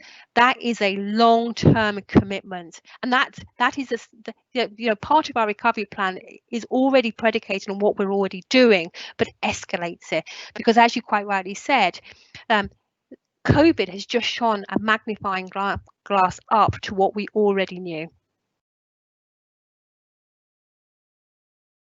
Sure, if I may come back, all those points are very valid points, and thank you for your comprehensive answer. The difficulty I find with some of your last comments is that if you forget the Marmot report, but we talk about the times when I became a councillor, we were talking about these inequalities then, and the local authority stuck their head in the sand, and investment was always going towards either the Brentford and Isleworth end, or whether it was going into the Feltham end. Now in reality, the Feltham end only got the actual town centre and that sort of element, but it didn't help reduce the everyday lives and impact the everyday lives of the people and residents of Feltham. So given that, straight after this COVID element, the Heathrow, which is the largest employer, it's going to have a very a dire impact, because lots of people have got redundancy notices. So we can expect huge people who come off furlough at the end of March. They're going to be unemployed. That then adds to the social woes, and it doesn't lift those people who are already in the gutter out of that gutter, right? So when you're making comparisons, and you're quite right that we can't compare unlike for unlike, but we're comparing one side of Hounslow to Chiswick, where the death rate, right, is far less. Yeah, and that's just one borough. So I'm not having a go at you. I'm just trying to highlight the difficulty. Councillor, I entirely agree with you, and I would direct you to the recovery plan and the work that's being done Sure. with partnership on the impact on Heathrow. Okay, well, I wait to see the effect of that recovery plan, because as I said, as a council from 1994, we've been talking about social inequality, and we haven't addressed it since 1994, since my tenure. But I would say that this has been happening for a long time, until somebody, and that's why I particularly point out, and I'm sorry to say Councillor Rajawat, because he's the man with the money, to say that he needs to get a grip of these things. He, as a Heston councillor, he needs to make inward investment into Feltham, Heston, Cranford, because that's the area that's got the highest death rate, which has been shown by COVID. And if in years to come that we get rid of COVID, everybody's vaccinated and we're all happy bunnies, that's great. But the social inequality still needs to be addressed. So somewhere along the line, we need to start. And I'm saying this is a good point in time to start that exercise. Thank you, Madam Chair, for indulgence. Thank you. Chair, I don't have a hand, so I can't put my hand up. I'm sorry. Just need to put your volume up. We can't hear you too well. Yeah, sorry. So the reason I've chipped in is because my version of this doesn't have a hand, so I can't ask to intervene. I have to say I take some level of offence to one of Kelly's remarks about if you are born into social inequality. I think there are thousands of examples of people who are born in lower economic strata who have actually worked extremely hard as a family and as communities and actually have raised themselves out of that economic strata and moved into higher economic stratas. I think the sentiment of what Kelly was saying, I totally accept, but I think we have to be careful with the language that we use, and that's not really the debate that I want to raise, so I don't want to labour that point. I think the issue for us really in boroughs where there are extremely high levels of ethnic minorities, and those communities are the majority of the community and not a minority, which is the way we are labelled repeatedly in Western countries and in Hounslow and other neighbouring boroughs and other parts of the country. We are not a minority. When you put us all together, we are the majority. And I would support what Councillor Mann is saying is Councillor Rajwat as the finance and the individual who holds the money and can make direction of how that money is utilised needs to think seriously about how services are designed for the majority, right? Because up until now, they've been designed for what in Hounslow is a minority community, which is predominantly our white community, and that perpetuates the social inequality, the racial inequality, and it will continue to perpetuate the COVID-19 impact. And I think we need to shift our mindsets to actually what is it we are trying to achieve. Because all we seem to do in action plans is perpetuate previous action plans, which have been evidenced to be actually of no value at all. So although you've had a massive piece of work around BME and Black Lives Matter and COVID-19, I would say to you all, and I haven't engaged in the debate because I'm fed up of saying it for 12 years, and that's why I've not participated, as all of you will say, well, you had a chance to join. Why didn't you? I'm telling you why, because actually the plans are the ones that we've had for the last 20, 30, 40, 50 years. And actually, if something doesn't work, why are you repeating the same action plan? Because when I worked for the authority, you had exactly the same plans, and that was over 20 years ago. And so what I would say to you, we are not picking up any learning from anybody anywhere. And I think we really seriously still have an opportunity to rethink our recovery plan going forward. So sorry, it's a statement, but I think it's an important one that needs to be made and heard. Thank you. Thank you, Chair. Kelly, do you want to say anything, or Sam? I'm not asking for a response from Kelly. No, I'm just saying as I would say that as leaders of the community, I would be surprised if you were not engaged with this work. And you know, I say that could be, from the look on your face, that could be a naive statement, but you are leaders of the community, or you're representatives of your constituents. So the recovery plan had a very large workshop and lots of work streams that contributed to it. And that just perpetuates my point, is actually people have got the wrong mindset in actually what are the deliverables and what's actually going to make a difference. And that's why I said that, because you're absolutely right. There's many councillors who were involved in that, many members of the community, but actually we need to lift our head above the parapet and stop doing things which are safe and easy, and actually be honest with the challenges that we've got ahead and be brave enough to say these are our challenges. And actually we're only going to do the top 5. I'd rather have top 5 challenges delivered with some outcomes than rather than have 30 and not deliver on any of them. So I have a very different approach to the majority of the 60 councillors in this borough, and I say what I need to say, but sometimes I feel like I'm a lone voice, but I continue when I get really frustrated and I feel I have to say it. But you're right, it needs 60 of us, 50 definitely from the Labour group to speak with one voice, and actually there's rare occasions when we speak with one voice when it comes to racial inequality and social inequality. Thank you. I'm going to move on to Councillor Lal.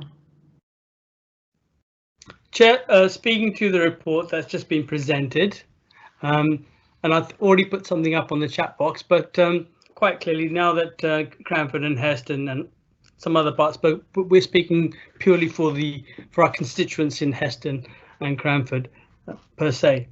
Now that's clearly documented, as has already said, that we have high death rates and high infection rates in this area. There was another slide that showed the vaccination centres sites across the borough. Would it not have been prudent to have a co-located strategic site in Heston and Cranford for our residents, so they don't have to travel far and wide to get an injection? And also, now that we have this data to corroborate our position now, would it be fair to say that we can possibly get some more resources from the NHS or central government? I know Sadiq Khan, the London Mayor, has tried to get more monies for the London boroughs, but particularly for the London Borough of Hounslow now, our case seems to be very, very strong. So 2 things, and I would really reinforce that these are NHS-led decisions. So we work with them, but the decision as to where they locate their NHS services are their decision, and it was a decision of the primary care networks in order to locate at 2 of the areas at Heart of Hounslow. I can certainly feed that back in terms of where we would want another vaccination centre. If we were to commission or another vaccination centre was identified, but they are very clear about the criteria for these vaccination services, because they're being done by GPs at a time when the amount of activity is incredibly high. The Heart of Hounslow has allowed many GPs or 2 GP networks to work together, which is why it was chosen at that particular site. In terms of additional resources, I'm happy to flag that with the NHS in terms of what's additionally required. We've purposely located our testing sites in areas where there was high community spread of infection, particularly at our first 2 testing sites for asymptomatic spread were located at Hounslow House and Heston Library. I have to say that, despite communications, the footfall there has not been as high as we had hoped. So that's why we're there is about to be a an additional communication and message drop to people's homes in those areas in order to, one, support people to get tested. 2 is that when they get tested, they know how to get access to the support grant should they be eligible for it. 3, ongoing testing is available to them and their families through the asymptomatic route, or if they are symptomatic, that easily accessible PCR testing sites. You're quite right about the vaccination site. That, as I say, it was an NHS decision. It was out of our hands, but we will, if there is an opportunity to locate another vaccination site, we'll certainly push for it to be in a location that's a little bit more accessible for both wards. Councillor Long. Just a quick supplementary, Chair. I'm surprised to learn that the Heston Library site is not being utilised as much as it ought to be. But also I pick up on something that you said earlier on about people not wanting to easily identify themselves as to their postcodes or their localities. I mean, we have, generally speaking, in our area, if you drive around the streets and you have a look around, people are still going to work. They're on very low incomes, and and they cannot afford not to go to work. And I suspect there's some of that going on where they don't rather risk either not having the test, or when they do have the test, not to disclose their identity just in case they're the NHS checks them stay at home. Yeah, and I totally sympathise that we know that that's happening, and we are, so where we can make an impact on that through working with businesses, and particularly when they work as carers, for example, we have been working with the services that we commission and the services that we have in the borough to ensure that where we are supporting them, they make reasonable adjustments to ensure that people are remunerated properly when they are isolating. That doesn't apply to all of the sectors, unfortunately, and we know that.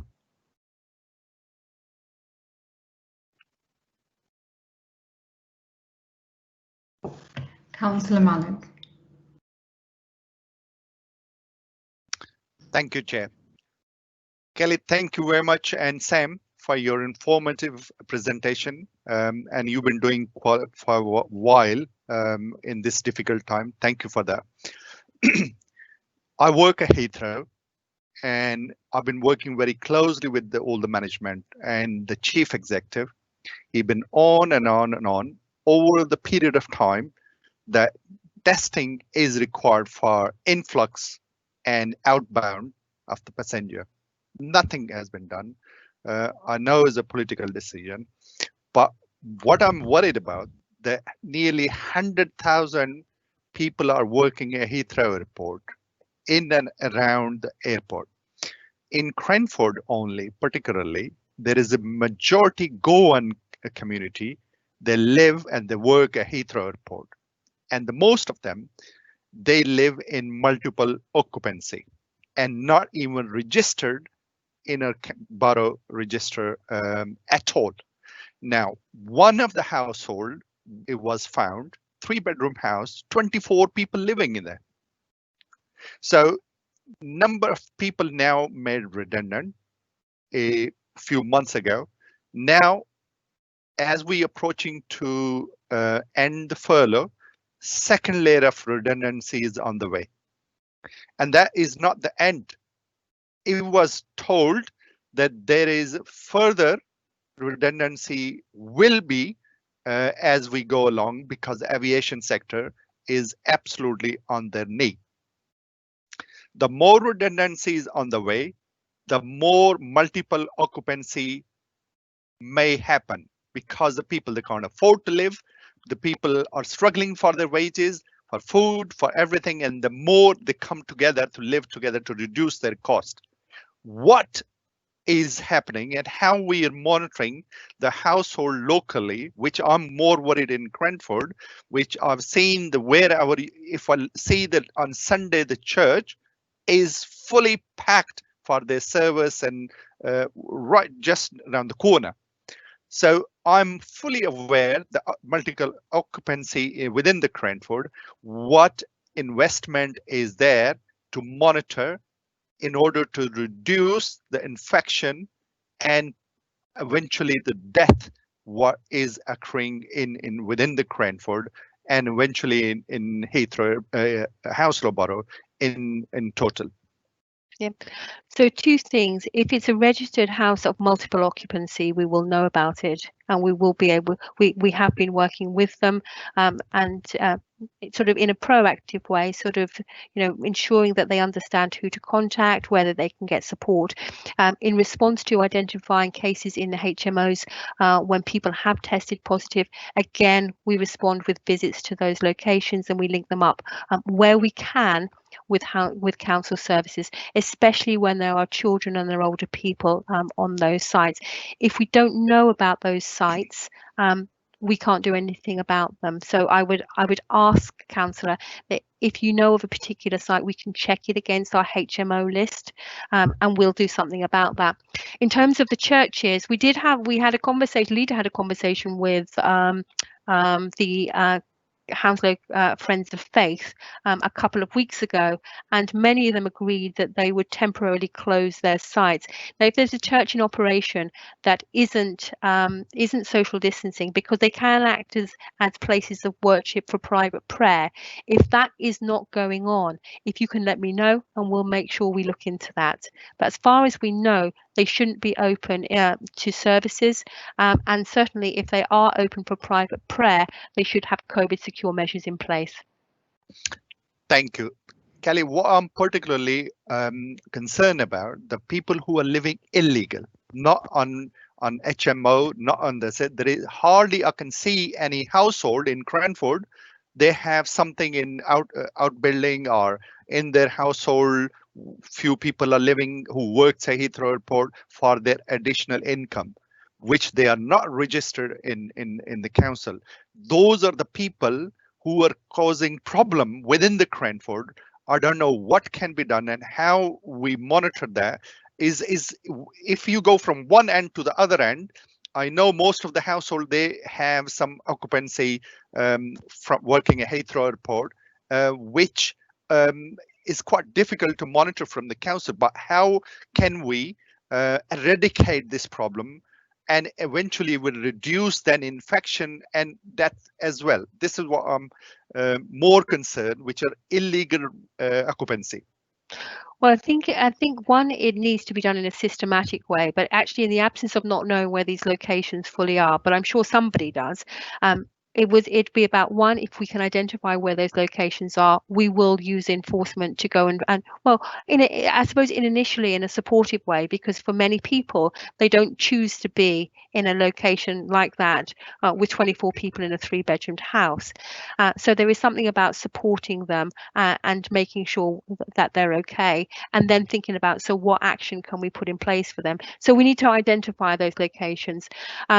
There is a link on the council to be able to report issues. I'm not sure it's always done in the kind of wanting to do the best thing for people.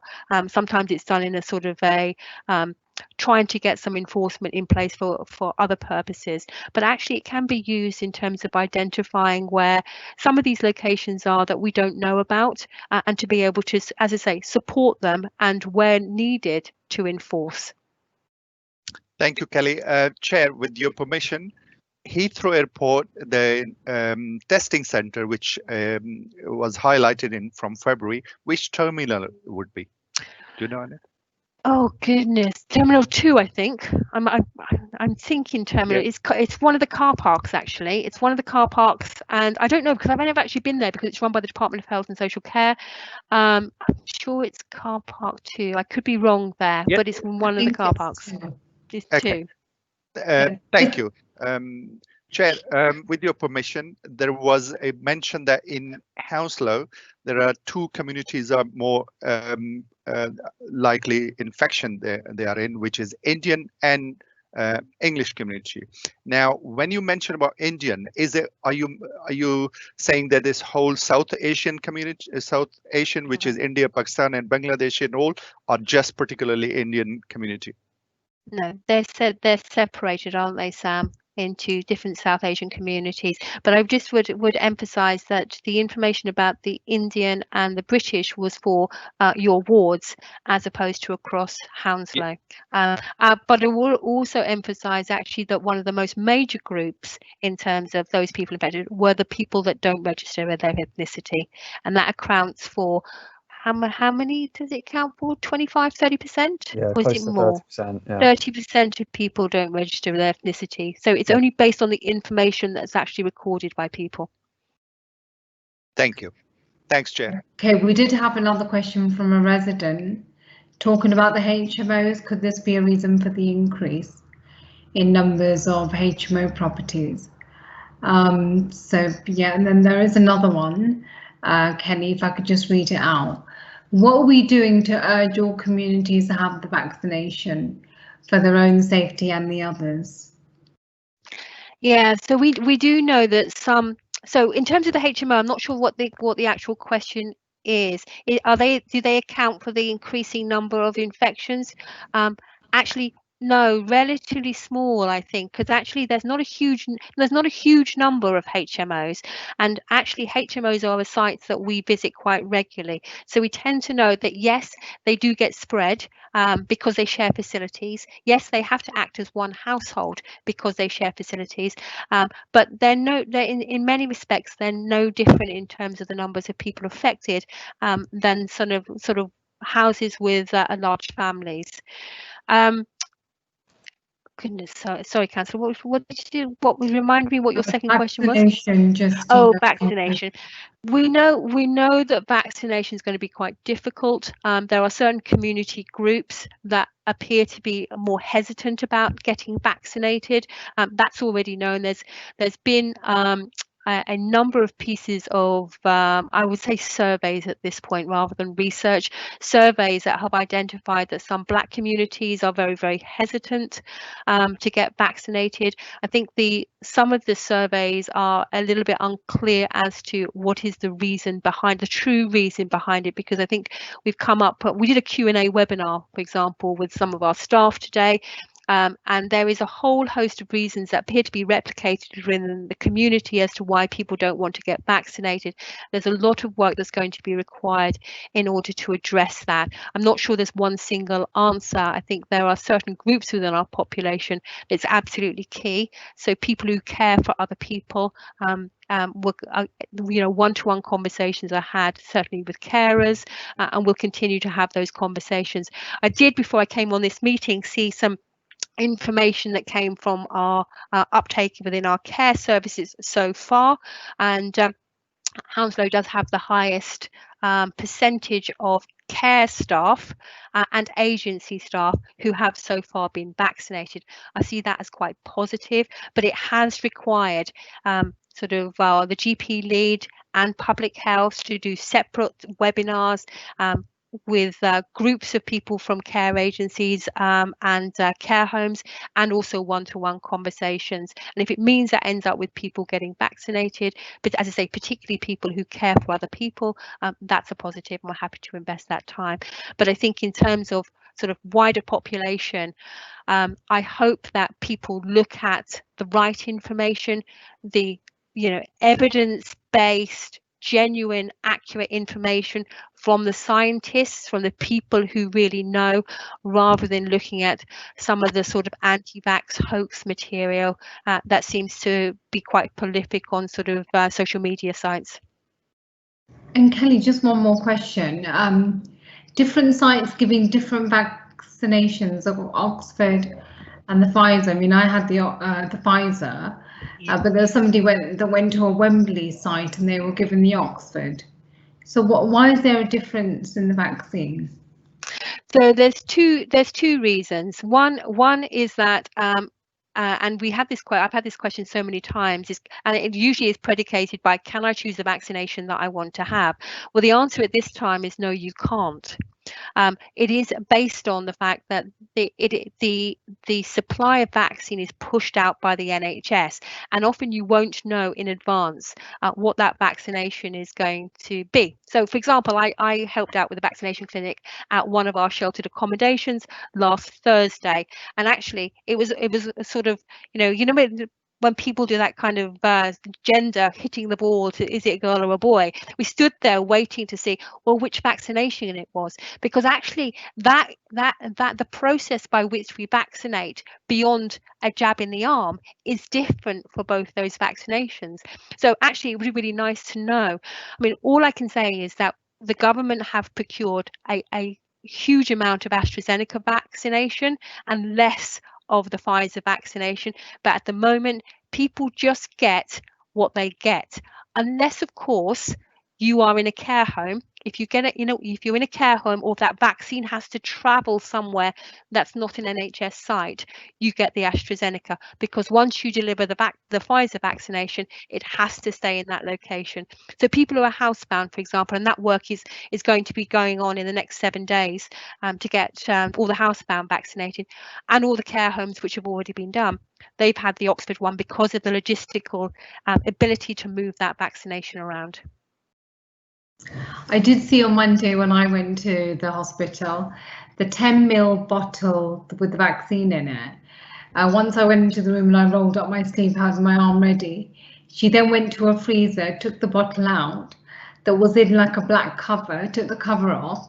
But that one 10 ml bottle of vaccine does 6 patients, obviously, with a new syringe. So it's quite interesting, but yeah, we just wanted to know what the difference was. No, I mean, the key thing there is it's absolutely essential that we don't waste that vaccine. So I've helped out in a lot of clinics so far, and it adds, I think the first clinic we had to wait for an hour for 2 people to come and be vaccinated, because there was no way we were going to waste that. So instead of the clinic finishing at 8 o'clock, I think we finally left around about 9:30 because of that. But absolute commitment from the people who are delivering these vaccinations is nothing is going to be wasted. Okay, great. That was amazing, guys. Anybody else got any last questions that we want to get in before we let Kelly and Sam go? No, that's great. Excellent. Thank you. If residents or any other, sorry, Kamal, did you want to say something? No, I was just waving to Kelly and Sam. If any residents have any questions, do they come through us? Or No. is that details that they can go through to you guys, or a helpline? No, we have an inbox, so it's publichealth@hounslow.gov.uk, and we get lots and lots of emails every day. Please, that is an open invite. Send us an email, drop me a line. When we respond, my telephone number will be on sort of emails that I respond to. I'm happy to speak to anybody who wants to have a chat or moan, or wants some advice or wants some direction. More than happy to have conversations with anybody. But in the first instance, just use the public health inbox. Amazing. That's great. Thank you very much. Great. Thank you. Have a good evening. Take care. Have a good day. Okay, we're going to move on to the open forum now, if that's okay with everybody. Thank you, Chair. We're going to move on to the open forum. Standing orders first, thank you, Chair. Standing orders, Holly. Standing orders. Yes. Can we move to extend for standing orders so we can cover the agenda? Yes, we've only got the open forum. Thank you. Thanks, Councillor Martin. Okay, so if we can move on to the open forum now. Gareth, do we have any questions that have come in? Yes, we do, Councillor. We have quite a lot of questions that came in from the Cranford Action Group. Shall I read those out, or yeah, I probably should, because I think that there may be some people who are in the public meeting who would prefer to have it read out. So perhaps I could do the first 2 and then I'll do the others. So London Borough of Hounslow have declared tree planting initiatives. How many trees have been allocated to Cranford with locations and street trees? Currently, Berkeley Avenue and Way Avenue have poor tree coverage. Planters for wide pavements around Berkeley Parade, Bath Road outside the old post office, as concrete too thick for tree planting. So that was the first question. And then the second one was, is there a solution for the flats above shops to dispose of their waste more responsibly? Currently, flats above shops use purple council bags for recycling placed at designated street spaces, but this serves as a magnet for fly tippers.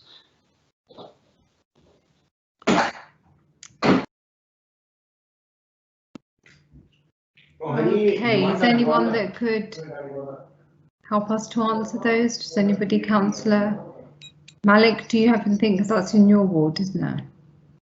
Yeah, Chair, I haven't got the particular answer for that, but this is the regular occurrence, and this is Cranford Action Group has been raising this for a number of time.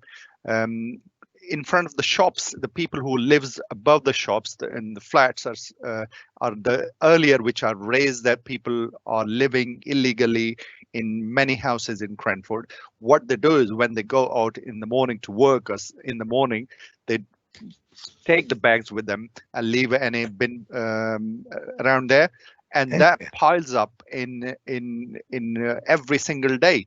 And this is what Cranford Action Group, they are seeking whether there is any process or whether there is any indication that the council is doing anything about it, because it looks so bad and ugly.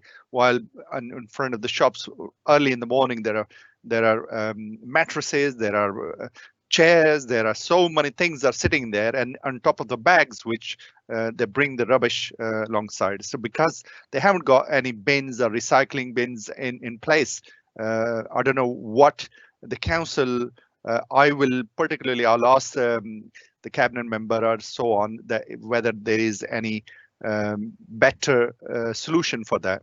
And in terms of tree, which Cranford Action Group is quite passionate about the tree planting and all the and overall the beauty of Cranford, which environmental is their heart of the Cranford Action Group. Now I've listened to their question, and I'll pose that question to relevant department and team to see whether we can have some trees allocated to particular sites in Cranford, which Cranford Action Group is keen to see reserve those trees and allocation of those places. There is some daffodils, whether there is any flowers. It used to be Cranford in the past, but this is what I would try to get some sort of a commitment from a particular department or the team for the Cranford. Thank you for that. Gareth, would you be able to come in on this? Yeah, of course. I mean, I think that as Councillor Malik just said, then these are certainly things that we can look into with the relevant senior managers, directors, and lead members. The tree planting one is one that my team, my day job team, the transport team, has some input and oversight of. And I remember a few years ago, I think it was Spurs Drive actually, which came up in the meeting earlier in a sort of less positive circumstances, but I think we did quite an extensive tree planting initiative there, and look forward to working with Cranford Action Group to find other opportunities to take that forwards. So yeah, nothing more to say right now, other than that we'll work with both members and indeed members of the community to try to find those opportunities. Would anyone else like to come in on that, or would you like me to go ahead and read the other two questions, Chair? Anybody else? Chair, I have a suggestion on top of what Councillor Malik and Gareth have suggested is, yes. When we were at a Labour group meeting earlier this week, we were making reference to the Cllr process and how ward members could put projects in. So I would suggest that Gareth and Councillor Malik work together with Cranford Action Group and see how they could turn those suggestions into projects to put forward for the Cllr funding. So that what you really need is some dedicated funding, don't you? It's a while. We got some for Heston West, and can't remember the name of the gardens, but we did a fairly big piece of work with another community group there. Took a couple of years for it to get through, but I think the system's a bit faster now, isn't it, Gareth, than it was when we were doing that piece of work. So I don't promise you any money because I don't have control over it, Councillor Malik, but I think it's important that actually we put our bids in and then see actually how that decision making pans out, and what share of that money goes to our wards. Chair, with your permission, Kamalji, thank you for your suggestion. I've been on the case for Cllr money, and I've been bidding for quite a number of years for Cranford. Yeah. Right. And I will appreciate your suggestion, and I will take your suggestion very seriously, and I will try my best if I have any success with Gareth's support. Councillor Mann. Yeah, Chair, just following on from the questioning of Kelly and Sam, and to this point in particular, I wouldn't, Councillor Malik, I wouldn't hold your breath, because remember the last round of Cllr, we in Heston and Cranford collectively got £6,000. Feltham got £32,000. 2 million went to the bridge over Duke's Meadow. That's the disparity. Yep. That you and I don't care about the number of applications you make, you're not going to bridge, if you excuse the pun. Yeah, but the reality is, and that's why I say to particularly my another Heston brother councillor Shantanu Rajawat, who holds the purse, to please address these inequalities because you're a Heston councillor. And if we in Heston, Cranford and Feltham are not able to deliver for our communities, this gulf in disparity is only going to get bigger and we will be voted out. That's the stark reality. Thank you, Chair.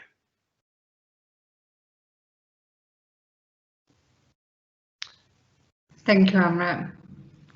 Anybody else wants to come in before we go into the other questions? Okay, Gareth, we're ready for the next. Yeah, I mean, just before I do, it's really great that Cllr has been brought up. So before I do read out the other two questions, I will just add there are colleagues from the community partnerships team on this call, and one of them may post the web link to the Cllr to our Cllr webpage. That would be very kind if somebody could do that, because I didn't want to distract myself from the Q&A. Cllr, just for the benefit of anyone who isn't aware, it's short for Community Infrastructure Levy, and it's funding that is tied to development in the borough that we can use to take forward community initiatives. And what I would say, without wanting to wade too much into the sort of the larger financial issues that have been raised, is certainly a lot of the projects that the Heston Action Group and other groups have put forward in recent years, we have been able to fund, because they're often at the smaller end, you know, not talking about bridges, talking about maybe planting a few trees and so forth. And the community partnerships team have worked hard based on feedback from residents to both make the process a bit easier to apply to, and also to make it less strict in terms of a time scale. So I believe it's more of a kind of a rolling application process than it used to be. So I would say please do explore that if you do have some of these projects you would like to put forward, and both officers and members will be certainly happy to help residents that are new to that kind of thing to put in a bid and give it the best chance of success. So with that, I will move on to the other two questions. So question number 3, Cranford is not served by the cumulative impact policy and missed this round of the consultation process. Street drinking is commonplace in Cranford, attributing to the antisocial behaviour and litter. What can be done to bring this legislation to Cranford? And then the fourth and final question that the Cranford Action Group put forward was that outside Cranford Library is a fly tipper's paradise. Council has promised CCTV, but nothing has transpired. Likewise, Park Lane camera has been taken away and is a very good deterrent for years of fly tipping. And then, sorry, there is a question 5, but it's linked, which is Church Lane, historical dumping ground, actions to be taken, making this road access only to prevent people from dumping. So that's all related to the fly tipping side, I think. So back to you, Chair. Thank you. With the increase of the fly tipping outside the library, Councillor Malik, am I right in saying that's probably because of the number of takeaways around that sort of area? Chair, thank you. With your permission, this is another site, is ongoing issue. All those people living in the illegally in the properties across that street, the old people, because there is a bus stop right in front of the library. So when they come up and ride to the bus, they bring the bag with them. So that's where another dumping ground is, with the basket, with rubbish bin is there. Everybody come the bus, they bring the bag, dump it there, walk, sit on the bus, and that's where another site is there. We may I say thank you to Cranford Action Group. The work they've been doing over the time. I'm aware their contribution around the Cranford, and they do care about every part of Cranford, and they make a lot of difference, which I really appreciate that their work. And they've been promised by the council that they will put temporary cameras, all these hotspots, but nothing has been delivered so far. So there is a frustration within the Cranford Action Group because they care about the Cranford. They want to see Cranford clean, green, as Hounslow has signed for it. The cleaner and greener Hounslow Borough, and we take very seriously, and we try to deliver that. And this is what Cranford Action Group is doing. I'm fully aware of, and I will urge if it goes to the minute, that we like to see what Cranford Action Group would like to see that happening, which they've been promised for over the months and months, but not actually delivered. So fly tipping, the greener part is the trees and flowers. They've been promised that they will be allocated for Cranford. This need to be delivered. Can we have some sort of in minutes, and Gareth, with your support, a sort of action group for next, when we have a next area forum and we have some answers for that? I will be grateful if we can get the sort of answer in next area forum for the Cranford Action Group, what they are raising for. Is that okay, Gareth? If we could get that minuted and maybe something to come back in the next area forum meeting? Yes, of course. I mean, Jyoti will be taking care of the minuted side, so I'll work with her to ensure that we follow up on everything. But certainly for members and indeed for residents, you know that I'm contactable as well. For anybody that doesn't know my email address, it's gareth.james@hounslow.gov.uk. So if there is anything that you think has been overlooked or you just want to write to me, then that's the place to go. Thank you. And we have seen amazing photos of the work that Cranford Action Group has done. It's amazing, quite similar to how Heston Action Group work. So it's good that other wards are following in their footsteps. So, Councillor Manning. Chair, thank you. With your permission, Chair, I like to be all question which the Cranford Action Group has been raising. Can we see that minuted in and sort of action for the next Cranford or area forum to be answered in next whenever it is, or Cranford Heston Cranford area forum. Yes, next. sorry, what do you want answered exactly? All of the questions. All the questions raised by Cranford Action Group. Do you want goes answers to those? Minuted. And Gareth, can you, with Chair, with your permission, can I have Gareth involved and get some action for the next area forum for those questions we've been raised? Sure, is that okay, Gareth? Sure, yeah. As you all know, we won't be able to answer everything in the next 7 weeks before the next one, but we'll certainly have an update to make sure that we don't miss anything. So yes, absolutely. Sorry, Chair. With your permission, Gareth, anywhere you are struggling with, please get me involved, and we will try to make that happen.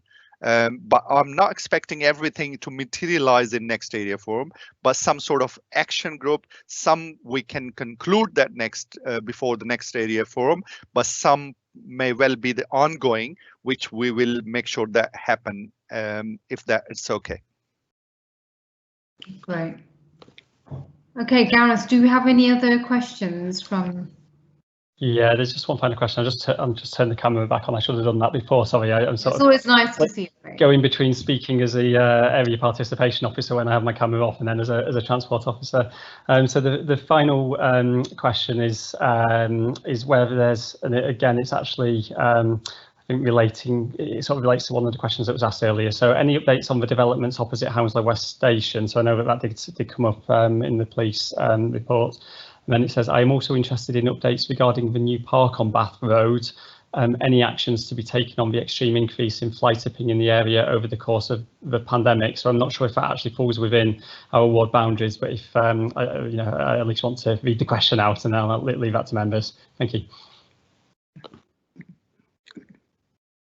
Anyone, any questions, answers to that? No. That's fine. Gareth, would you have any answers to that? I mean, development across the road from the station. Not too sure. I'm not sure either. I think that's one that I have the that's somebody who put it forward. It isn't anonymous, so I'll just send them a quick message, and we'll make sure that we pick that up outside of this meeting. Okay. Any other questions? Okay, so we're going to move on to the date of the next meeting. Nothing's been confirmed yet. Obviously, you know that I'm standing in for Councillor Grewal today. So once we do have a meeting, everybody will be notified. So I'm going to close the meeting now, if that's okay. Thank you. I hope I've done a good job. Yeah, you done. Yeah, your experience. So I'd like to say good night to everybody. Good night. Good night. Good night, everyone. Bye. Thank you. Good night. Good night. Thanks, fellow councillors. Thank officers. Well Chair. done, Chair. Thank you all the officers. Thank you all the presenters. Thank you. Yeah. Night. Okay.